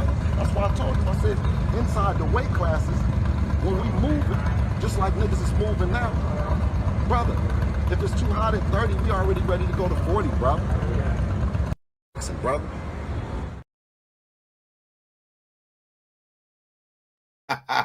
He told y'all, if it get hot, we moving up. Now they 2 weight classes up trying to poke y'all chests out. Because y'all get in the ring a few pounds shy of a light heavyweight. Trying to act like he's some type of sucker because he won't let y'all beat 180 in the boxing ring. Get out of here, man. Knock it off, man. Tell me what you want. What you giving, January 31st? What you want, champ? They want that smoke with that boy. And y'all don't that. Y'all know that. Locked in, he locked in. Your dad told you, yo, it's a gap. It's always been a gap. He really said this. If you got off any, it was considered a good day. You telling me that sounds like a guy that's like, yeah, the next thing we gonna do is fight the dude that been beating us up and sparring all our life. What is he talking about? He just called him the big homie. He really just he referred to Shakur Stevenson as the big homie. Y'all don't got a leg to stand on. Y'all better sit there comfortably at 3 weight classes respectfully. And this is all within the realm of boxing. I rock with Devin Haney heavy. But no, y'all better stop rushing for an L that y'all not ready to see on his record. Because I'm telling you, that's where the fucking buck stops. I guarantee you, and I will bet every last one of y'all, if they ever fight, Shakur Stevenson takes his ass to school. Guarantee you. Guarantee you. You know what the gap is between them two, bro? Like, bro, the gap is wild. Like, look at the difference. Look at this plus minus. Look at this plus minus right here. Number 10 plus 11.3. Look at that. Number 10. That shit good. Top 10 in the world. In the world, Craig. That's great. That's great, right? But this is fucking special. That's the difference. Yeah, Devin Haney, you can call him great. Shakur is a generational talent. He's fucking special. That's the difference. You see the difference? You see the gap between number 1 and number 10? That's hitting you and not getting hit back. Not just offense, not just defense. That's both of them combined. Do you get that? Look at the fucking gap between the two. That's that gap Bill Haney was talking about. I'm going to say that for when I come back, man. I'm on y'all Haney fans' ass, man. We're going to have some fun, though, because I love Haney. He will not get torn down, no slander, no nothing. But I got my chest out with this. This is one of the most confident picks I've ever been. I've never been more confident in a pick than this one. Out of any top fighters, I promise you, if he beat him, all due respect, I'm doing push-ups. I'm going to be part of the Hanos clan for a week, everything. I'm telling you, the day that fight happens is the day y'all going to be sad. Y'all going to be like, damn, Just was right. I'm telling you what, all fanship aside, that shit is not the same. I'm telling you, you see that gap? 1 and 10. That's the gap Bill Haney was talking about. I'm going to get y'all later. Don't worry. Don't worry. Let me play this out, y'all. We're going to get it. January the 31st. Man, let me tell you something. We so ready for this guy. We're going to deal with this guy. We got everybody coming. We got New York coming. We got LA coming. We got Houston coming. We got Jersey coming. Everybody coming. You don't want to miss this, man. We're going to put on a show, and it's going to be unbelievable. You finna see the champ at his goddamn best of the best of the best of the best. That go for everybody. Everybody. That go for everybody. I don't put him at the pound for pound over everybody. Now you figure out whoever you think the best, he the best. So ever. January 24th. Lewis King. Spanking shit. January 24th. Yeah, I'm gonna try to my guy, Jordan, I'm gonna try to pop back on here I'm gonna do a night stream. And I'm gonna just talk some shit. I'm gonna have some fun. I'm gonna get to whatever I didn't get to in this one for sure. Retro was good with it. Muratalla Cruz is tough, man. I think Muratalla is a live dog. I think they underestimating him. Not Team Andy Cruz, but the boxing public. I think Muratalla got a real shot. It's a 50-50. It's a pick 'em fight. If you tell me, Retro, that you got Andy Cruz, I'll look at the 2 gold medals and all that pedigree. And, you know, the fast track that he been on, he 30, he got more experience than people think, right? But I think Muratalla is a live dog with a really good corner over there with Robert. Form of spanking shit. Niggas know that fuck going on. Yeah, it's fun, man. I like to have fun. That's the thing, Conquest. I like to have it, make it fun. But these people, like, they really still talking about 25%. And I mean that. I mean this wholeheartedly. The only thing I can say Shakur could have did differently is just say, yeah, I'll take it. But I feel like in reality, that would have never happened because it's business. And I don't feel like people do business based off ego and just trying to ego alone and just trying to like prove people wrong, right? Oh, I'm going to just take anything. I just don't think that was ever his mentality. You know what I'm saying? But he did play the right hand. If he didn't want to fight, I don't think he would have went to the sanctioning body. I think these dudes really showed what they wanted when he posted his plans and when they vacated them titles after asking for an extension on time before they had to decide what to do. Got Muratalla, to be honest, but I'm with you on the Cruz. Yeah, Retro, I might be leaning towards Muratalla too. I don't mind being wrong. Like, this is the thing. I know full well Andy Cruz got a really good chance at winning. I know he very well could win, but sometimes I like going with the underdog, right? And in this case, Muratalla is the champion. He's the underdog. They're kind of sleeping on him a little bit. So just because shit, make sure you in the building. If you not, you gonna see he's stinking shit. Makes me want to pick Muratalla.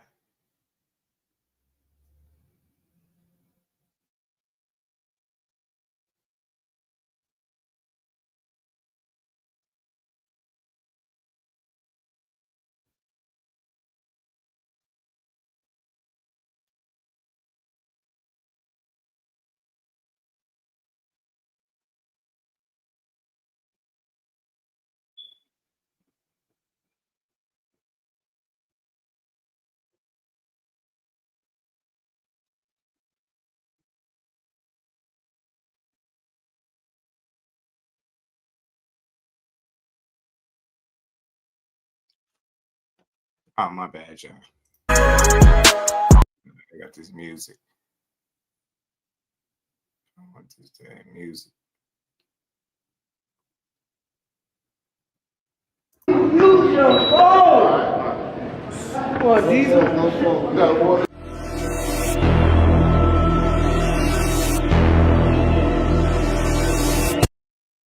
Record on the beat with that recording, bro. Get them phones down. I mean, Tio, you can run. You can't hide. It's getting hot. It's getting hot up in here. Oh, he looking pretty good. He ain't at his peak yet, but he looking good. He coming along.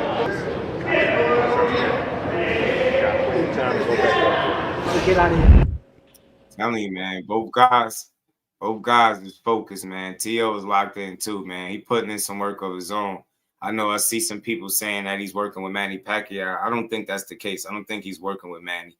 I think it was some pictures, it was some confusion as if he was working. Maybe he had a visit or something, but I don't think they really working. And even if so, I mean, I think it's going to come down to them at the end of the day. You can work with who you want to work with, but at the end of the day, it's up to you. You got to fight. None of these people could fight for you.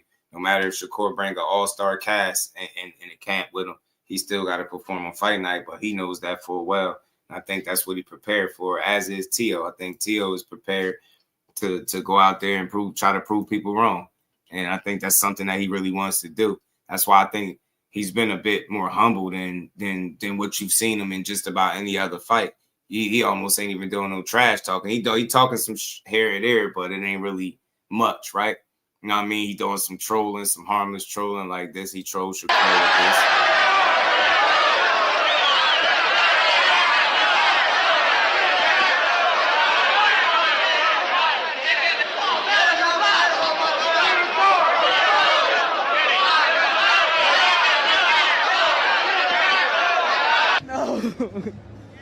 I don't like to lose. Yo, it be Second. telling you. Yeah, that's I'll tell you what. That might come back to bite you, T.O. That might come back to bite you, man. Shout out to Retro, man. Consistency Retro, short form videos, shorts. You know what I mean? I don't know if you live streams, do a combination of things, you know what I'm saying? But folks build your base with short form videos and shorts, you know what I'm saying? And that'll get you there. Once you get to the point where you can go live, you start doing some live streams, man, and just keep building from there. You know what I mean? Yo, that's just smiling. That might be scary. Yeah. I'm telling you. Yeah. Nah, the real shit. Look. Telling you, he gonna have to bring his A game, and that shit still might not be enough. I'm telling you, T.O. gonna be in for a good night, a good night, right? Good night, T.O. Not a good night, but a good night, a good bad night, if that makes sense. But he got his work cut out, man. Got his work cut out. But look, man, I'm gonna head out a little early today, man. Y'all hit the like button, sub to the channel. I'm gonna try to pop back up and have this conversation about this live that we was building on, man. Y'all be smooth. I wish everybody a good Thursday, man. If I don't come back for any reason, which I'm trying to, y'all, we're going to build on this Friday and close the week out strong. We got Raymond Muratalla and Andy Cruz on the way. And then we got we got Teofimo and Shakur for the 31st to close out the first month in January, man. So I think with these back-to-back weeks, we close out the first month of the new year of boxing strong, man. And I like it, man. So I'm just looking forward to seeing, you know what I mean, how these fights play out and what's the next big fight for boxing. But I think Teofimo and Shakur is one of the best ones. I think they scheduled all year, and I can't wait for it. So y'all be smooth. Appreciate y'all, and we'll be back. Peace to the Representing Brick City, Shakur! Finding those levels, too. Look at that four-punch combination. It's a masterclass right now from Shakur Stevenson. That's what you're seeing, a masterclass. And Shakur meeting them with a straight left hand. Oh, there's a knockdown score with the left hand.